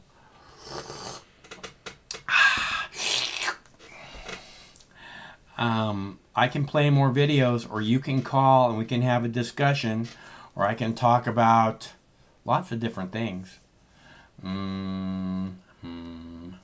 What's going on in Gaza? Oh, more stories about UFOs. There's going to be more and more stories about the UFO document dump that's coming up in I think it's June 20th. The Pentagon has said they're going to release everything they have, all the information they have on UFOs. Just like they always have in the past, released all the information that they have. I believe them. Don't you believe them? Gonna show a bunch of fuzzy fucking videos. And it's gonna be like, these are the best videos we have with the technology that we have. You mean technology that we spend hundreds of billions and trillions of dollars on? That's the best you can do, is come up with some fuzzy fucking picture of like the 747 slamming into the Pentagon, which is an impossible, pretty much impossible, could never happen, would have to have been a guided missile, and you show us one fucking picture of it, one image, one fuzzy fucking image. Yeah, I believe the Pentagon. Hello? Let's see. I'm kind of hungry. I really need to have something good. I want like a big juicy burger. I want In-N-Out. You guys ever have In-N-Out burger? And it's so greasy. Hello, caller. Michael. Hey, Pete. Michael. How's it going, man? Going. Plugging along. You know how it is. How's your girlfriend? They're not so good. Sore subject. Damn, why'd you have to hit me with that right off the bat? Damn. Downer, man. What the fuck? I'm sorry. Not good. It never is. You always want it to be, but it never works out that way. You always want it to be like, what you've always dreamed of, but it never works out that way. Unfortunately. Yeah, she's cool. We're friends, but wasn't the right fit. It's fine. I'm okay. I'm not gonna kill myself. Good. A lot of guys lose it during that kind of shit. Nah. That's how I was when I was a teenager, but, now it's just brush up the old shoulder, blow the dust off, keep on trucking. There's lots of fish in the sea. That's right. Not that I'm referring to women as fish. I don't know. Yeah, I don't know if I would use the word fish to describe it, but but yeah, I get what you're saying. There's a lot of fish in the sea. Yes, there is. So, skateboarding? Yeah, bro, it's going good. Good. I'm out there getting it. The weather's nice. Awesome. Finally, the depression is lifting a little bit because it's not gray every day. You know what I'm saying? You live in Seattle, so you know that better than anyone else. Yeah, I don't get depressed. I walk around every day, rain or shine, and when I see my neighbors and it's raining, I say, another perfect northwest afternoon, as I'm waving at them with a big smile on my face. Doesn't bother me. I wouldn't say I get depressed, but I definitely get bummed out. A little bit bummed out in the winter just because it's fucking cold and shitty. I like when it gets hot, man. I'm always uncomfortable. So, and hot for me is like anything above 85. Does it get that? How hot does it get in the northwest? I can't imagine it gets that hot. Right? A couple summers ago, it had like 10 days above 100 degrees, I think. Yeah, that sucks. That really sucks. The hottest it gets in New England is like 85, 86. Maybe it'll get to 90 in like the peak of August. There'll be like 3 90-degree days, and that's yeah, but the humidity there makes it feel like it's 110, right? No, see that's the great thing about New England. There's no humidity. We don't. In New York City, there's no humidity. In New Jersey, there's no humidity. I've been there during summer, man. Nah, bro. You want to talk about humidity? Go to where Jackie lives. Jackie Cash. Oh, that's something different. She knows about humidity. That's some real humidity. We don't know shit about humidity, bro. Oh, I've been there too. We live in the fucking north, bro. We don't gotta worry about that shit like they do. Goddamn, those poor people. I couldn't live in that shit, for real. It's fucking brutal. I went to visit the couple times I've been to Florida has been in the summer, like July and August. It's so fucking humid. You can't even, the air is like wavy and shit. You can't even see straight. Yeah. I went to Miami. I got off the plane in Miami. It was back in the day. I think I was 16 years old, and it was one of those planes where the steps roll up to the plane, and then you walk down the steps outside. Right? Landed in fucking Miami, and I stepped out of the plane, and I swear to God, I almost melted. Dude, it's brutal. Yeah. Absolutely brutal. I had a friend who he grew up in New England until he was like 18, and he moved to Florida, lived there for most of his 20s, like around 27, came back, and he was freezing his ass off when it was like 62. He was bitching about how cold it was, and it was like 62 degrees. I'm like, really? Like, crazy. Yeah, I have friends who come over. I have friends who come over from Hawaii, and they say they just can't get warm, dude. It's just like it's fucking freezing here. How do you do this every day? Dude, when it's I don't know, maybe that's just because I'm from New England, but when it's 62, I'm like jerking my cock off. Like, it's so nice. Oh yeah. Well, that's the best thing ever. 62, 65 is about perfect. 68 is probably perfect for me. Yeah, I don't know. It's crazy. Humans, we acclimate to where we live, I guess, I don't think so. I used to live in Fresno where it would be 110 half of the summer. And you just don't acclimate to that, man. And Craig's mom lives down in Phoenix, and you can't walk outside on the asphalt during the day because your fucking shoes will melt to it, Oh yeah, you ever see those videos where the news people are like cooking eggs on the sidewalk and shit? Yeah. It's 100 degrees here in San Francisco. Yeah, but it's 150 degrees inside your car. Yeah, man, I can't do that shit. I like the cold. I'm like I'm like one of the Starks. I'm like Jon Snow, bro. I like the cold fucking climates for sure. Yeah, I think it's just easier to deal with than hot, honestly. Yeah, for sure. It doesn't get humid up here, What weather talk with Pete. Everyone enjoying this? I'm sure you are. Hey man, I missed your whole fucking Israel discussion. Your whole discussion on the bombings. I tuned in kind of late. I wanted to hear what you had to say. Could you maybe give me a little update? I just think we should end all aid to Israel. I mean, we're giving them $23 million a day.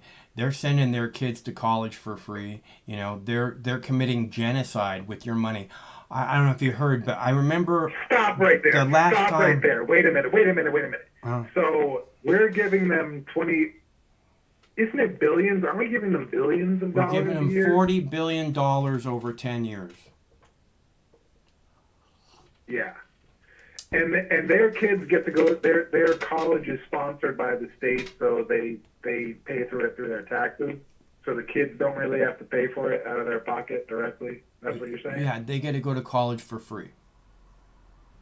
Yeah. See that they also get free medical care. They also get free medical care. So we pretty much pay for Israeli kids to go to college. Exactly. Is what you're saying. Exactly. Yeah, that makes me fucking curious. What the fuck is that? We don't even have that luxury here in our own country. They get free health care also. Ain't that some shit, man? Unbelievable. What a paradox. And I was saying earlier also that the last time I remember them just destroying Gaza nearly as bad as they're doing it now, they were running out of fucking missiles. And Obama stepped up and rushed missiles to them so they could continue their bombing of Gaza. And that's just... I remember that. Yeah. And they were hitting hospitals, and it's just sick. I mean, how can you? I mean, you see them hit a hospital, and then you go, "Oh, you guys need some more missiles? We'll get them right over to you."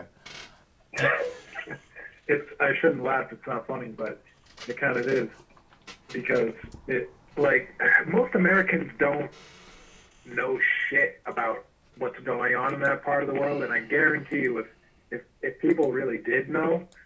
If people weren't working so hard and actually had some time to do some research and really figure out what's going on in that part of the world, there would be no support for it, at all. I think the only justification for it is that how they trick us into it is it's going to be a national security threat if we don't give fucking Israel fucking XXX dollars every fucking year, which is bullshit, right?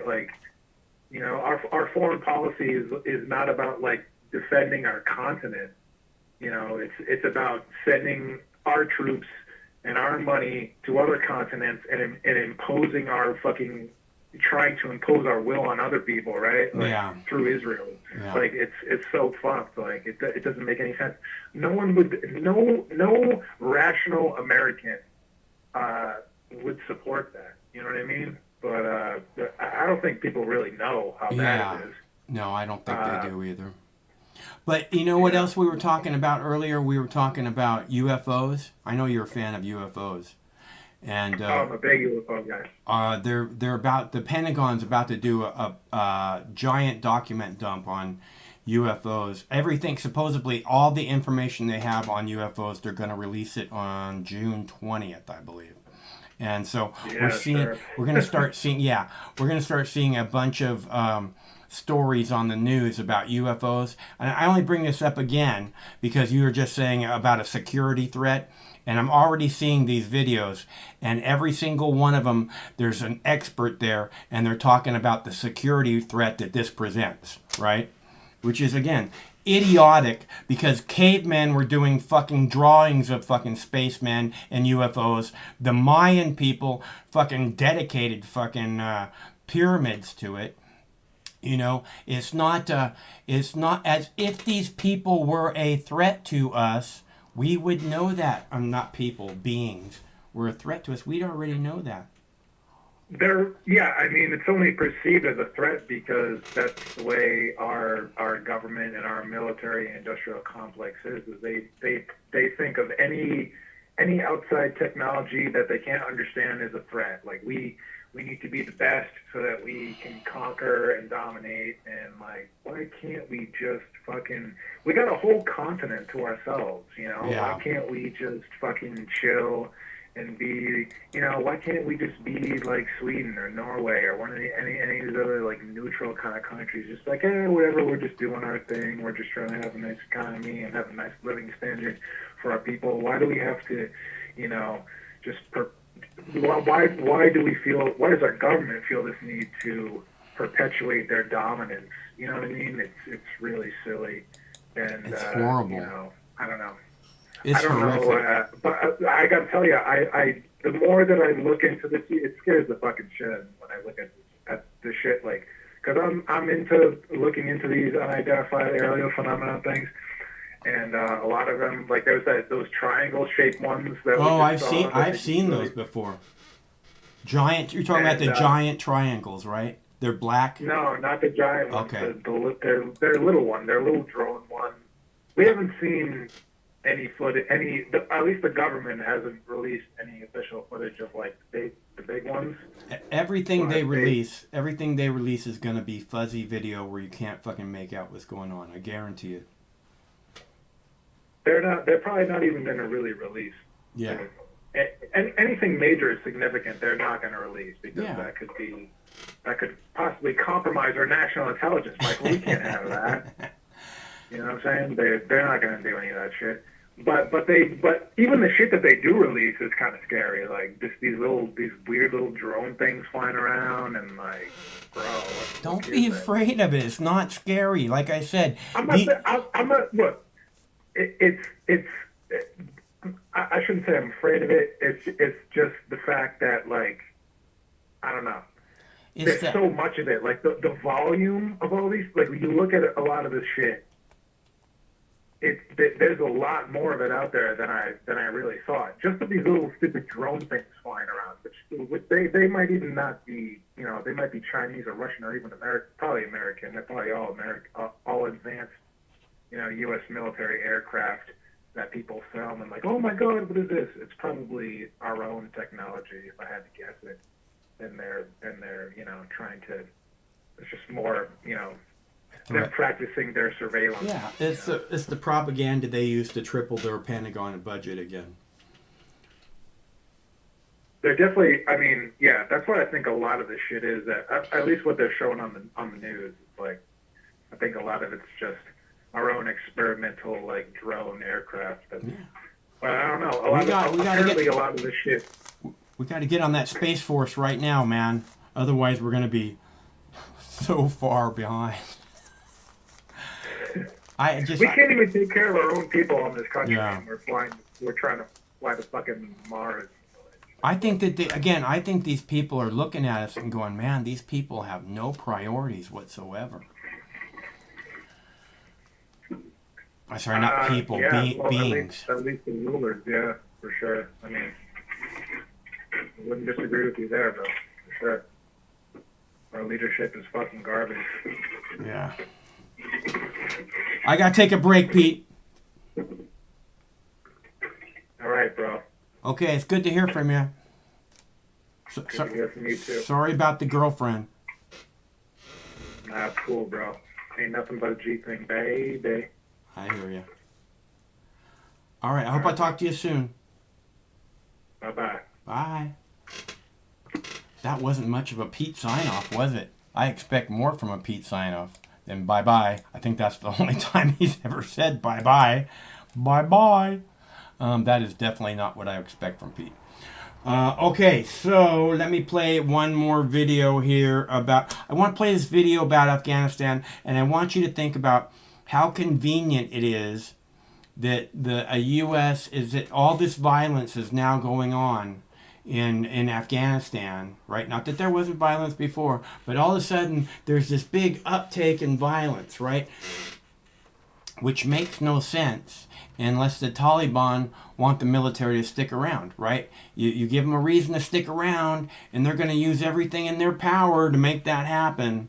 So why would you want to keep these invaders in your country if they're walking out with their tail between their legs? Which they are. You know, our $1 trillion a year military is walking away from people living in mud huts and caves with their tail between their legs. That's worth $1 trillion a year, at least. All right, so Afghanistan, and I'll be right back. As US-led NATO forces pull out of Afghanistan, the top US commander, General Scott Miller, has told the BBC they are now focused on the risks to their forces and the risks to the future of Afghanistan as violence by Taliban and other groups escalates. Our chief international correspondent, Lise Doucette, has this report. Still here after nearly 20 years of war. But they'll all be home before the anniversary of the September 11th attacks in the US that brought them to Afghanistan. The soldier in the middle of it all, General Scott Miller, tasked with ending America's longest war. The longest serving general in this fight against the Taliban. All other NATO armies are drawing down with them. 16 of them based here in northern Afghanistan. They'll soon hand over completely to Afghan forces. And these very last months matter. It's the risks to our forces. It's the risks to the future of Afghanistan. We're watching closely what the Taliban will do, but the expectation is that they'll pick up violence in the near term. But the Afghan forces aren't quite ready. They still need you. We see that in one battle after another. The Afghan security forces have the capabilities. We're still in a position, even in the midst of a retrograde, where we're able to support Afghan security forces. It's a massive maneuver just to move out. At the largest US base, the Bagram airfield just north of Kabul, the world's most powerful army gets smaller by the day. This is what packing up looks like after 20 years, deciding what will be shipped out, what will be handed over to Afghan forces, and what will be destroyed. But for Afghans, the main concern is the country they're leaving behind, with its rising and horrific violence. They're still counting the dead at this high school in Kabul. More than 200 killed or injured in last week's triple bombing, most of them girls. Some survivors return, hard as that is. No group says this was its work, targeting schoolgirls in this minority Hazara community. Today, anger boils over when a politician shows up. You'll say you'll protect us now. Why didn't you protect us before? Shouts 16-year-old Husna. She lost her little sister. Gestures like this don't work anymore. Her strength is a symbol of what's changed here in 2 decades, and what many fear could be at risk once foreign forces leave. Did you fail? History's going to write this story. The objectives that we set out, I think they'll be evaluated, and I think we really need to take a really honest look at the things that we did not do as well as we wanted to. Certainly there were some victories along the way. The future will tell the rest of the story. One of the last to be buried from the school attack, a last goodbye. 23-year-old Abdul Wahid writes his fiancée's name, Sherbano, on her gravestone. The life this fiancé dreamed of is gone, his future uncertain. So too for so many Afghans. Let's go live now to Kabul. Lise Doucette is there for us. Lise, thank you for all your reporting from there. How are the US forces that are pulling out feeling about it? I heard some ambivalence in your interview there with the general.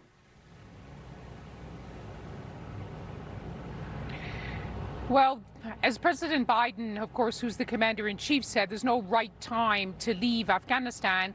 But after nearly 20 years and 4 American presidents, it was time to go. And when you speak to the generals on the ground... All right, I think you get the gist of that story. Again, rise in violence in Afghanistan, which makes no sense to me. You know, with the U.S. troops leaving on their way out of Afghanistan, empire killer. With the U.S. troops on the way out of Afghanistan with their tail between their legs. Like, we got to get out of here. Which is bullshit. They're not going anywhere. That's what the rise in violence is about. The rise in violence is about, we can't go anywhere. These poor people will all get blown up if we go somewhere. No, if you stay, you'll blow them up, and we'll never hear about it. Because you're the good guys. Going up on the couch? Up. There's my beautiful baby. Where is he at? Right there. There's my beautiful baby. Look at my beautiful baby. Wait, where's my beautiful baby?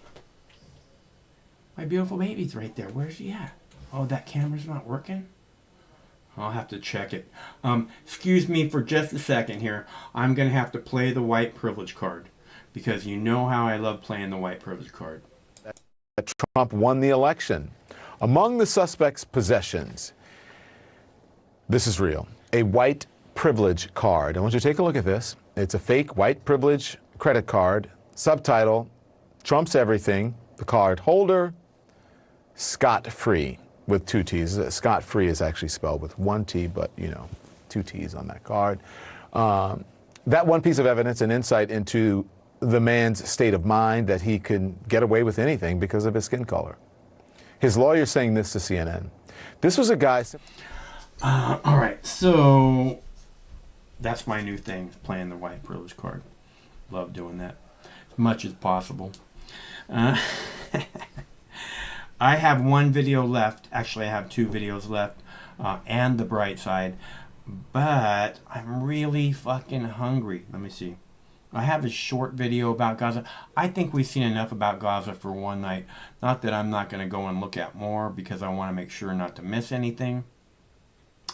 Also, if you didn't see, I played a fish oil news clip at the beginning of the show, and it's actually an important health clip. So, especially if you're taking fish oil, which I don't take any supplements, but it could be important to you, so I wanted to make sure you know about it. And I'll probably post it on the YouTube page later, because, again, it's important and people should know about it. That's all. That's what I do. I post important clips. I share topical information with you and try and start a conversation about it. That's what I've always done here on YouTube, in case you're wondering. So I'm going to play the bright side real quick. Our unofficial sponsor, our unofficial cannabis sponsor. Hopefully we'll get an official cannabis sponsor real soon. Sometimes life can be a little overwhelming. Sometimes the weight of the world can be too much to bear. Sometimes you need to stop worrying and take a deep breath. Sometimes you need cannabis. Introducing Brightside, high-quality cannabis delivered right to your door. Brightside offers an extensive menu of strains and products to meet your needs. Choose the experience you want, and we'll send you the dankest herb, the real sticky icky. Some top-shelf marijuana. If you like what we send you, keep the whole jar. We'll even include some nugs for you to blaze. As part of Discovery, you'll get to try new strains and products. Side effects may include euphoria, increased appetite, uncontrollable giggles, elevated sensitivity to musical dopeness, and reduced anxiety. Tetrahydrocannabinol may also induce feelings of existential well-being and relentless optimism. With a Brightside subscription, you can get it once a month, once a week, or whenever you want, all at a price you'll like. And yes, this is a real company. Do you know who I am? You're the wizard. Ask your doctor if cannabis is right for you. It probably is. Keep it Brightside.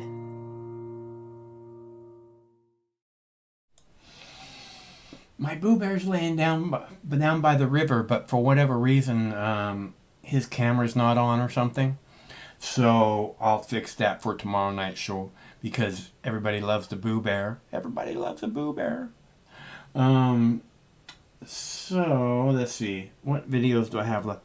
Again, if you want to call, this is going to be your last chance to call.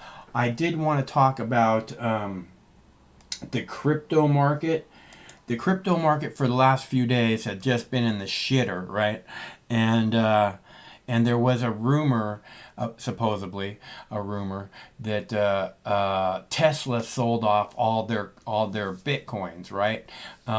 And today Elon Musk came out and said that it's just a rumor and that Tesla has not sold off any of their $100 million in Bitcoin.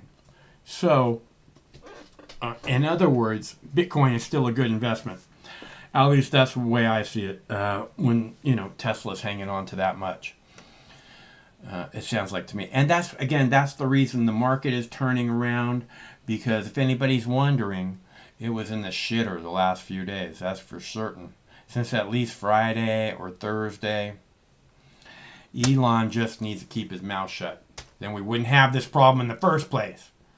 All right. I guess we're all done here. I need to get some food. I'm really, really hungry. I haven't eaten very much today. So I'm going to go get some food, and then I'm going to have a big bong hit and check the news, probably check the Israeli news, among others. And then I'm going to find something good to watch. Oh, by the way, last night I watched a movie called The Bodyguard, and it has Sammo Hung. He's the director and the star of the movie, and he plays a retired, like, upper echelon security person, like a CIA, operative. He plays like a retired guy like that, only it's for China, whatever this Beijing Secret Service is called. I think they just call it Beijing. That's how secret it is. Nobody knows what the name is. That being said, he's supposed to be like retired and like 67 or 68 or whatever. And he looks like he weighs about 250, 280 pounds, which is a lot for a Chinese guy. And he's an amazing guy. He's been around, he's been making movies, kung fu movies since the 1970s. I think about 75 or so. And he's always been kind of a big guy, and he's never looked like he's got a lot of muscles. But man, he can do backflips and all this stuff. He's amazing to watch. That being said, again, he's like this overweight guy who's like 65, 70, and a retired special forces guy, or security, Beijing security, whatever it was, and he takes on and he's supposed to have the beginning phases of dementia, right? So he doesn't remember stuff. Stuff will happen and he can't tell anybody what it was because he can't remember it. And in this one scene, he takes out like 25 or 30 guys, right? And it's just amazing to watch him. So if you like those kind of movies, Sammo Hung, Sammo being one word, Sammo Hung, he's fucking amazing, and it's a great movie. It's very heartwarming. It's a little slow at the beginning, but that one scene is worth watching the whole thing. If you like kung fu movies, that one scene is fucking amazing. Watching a 70-year-old guy take out 30 people, 30 basically killers, using his bare hands. Fucking amazing. But And it's incredible directing, which he's the director also. And I keep wishing, you know, that somebody like that, where they have all these Asian people getting attacked, I keep wishing that somebody like that would go and stroll the streets at night, you know, and just wait for some punk ass to try and fuck with them and just like take out his knees and break his arms. Go, yeah, just defending myself. Break his fucking back. I'd really like to see that. Where are you, Kung Fu masters, when we need you? That's what I want to know. All right. Let's see. More videos. I'm hungry, people. I'm going to go get some food. Thanks very much for tuning in. We do this every Monday through Friday night at 7 p.m. Pacific time. It's so funny. I wish I could show you the Boo Bear right now, because I say, we do this every Monday through Friday night. And he looks up at me like, we done already? Every time. He's like, okay, good, we're done. Not necessarily good, but he knows what I'm saying. So hopefully we'll get that camera fixed tomorrow so you can join us and you can appreciate the Boo Bear. Because I know you do. And he does too. That's why he comes in and makes TV with me every night. That being said, we do this every Monday through Friday at 7 p.m. Pacific time. 7 p.m. Pacific time, which means we'll be back tomorrow. Same Mox time, same Mox channel. Until then, stay cool, because one of these days this war is going to end. Stay cool till then. No matter which mouth you feed on a two-headed snake, it still shits the same turd. But lucky for you, you have Mox News. More than 10 years. More than 60,000 videos. Mox News has been filtering the nonsense and illuminating the bullshit from your mainstream media. Turn off your TV and turn on to Mox News. For over a decade, documenting the socio-political events that have etched and carved the pathways that define today's modern mess, Mox News has been providing clarity while faithfully bringing you today's relevant stories, 100% commercial-free and subscription-free. And just like Lady Liberty vows to remain free. But at this time, we're asking you for your help, your patronage, and your support to keep the lights on and the videos rolling. For less than 17 cents per day, you can become a basic subscriber, knowing that your donation is truly making a difference that will help continue bringing the news stories that make a difference in your life. Turn on, tune in, and drop a couple dimes today by clicking the link below or visiting moxnews.com and show your support at any level. From a single one-time donation or dedicated monthly subscriber, do it now in less than 2 minutes. All donations are safe, securely processed, and verified using PayPal, Visa, MasterCard, American Express, or Discover Card. As always, we're sure you'll find something of interest each and every day. This holiday season, give the gift of Mox. moxnews.com.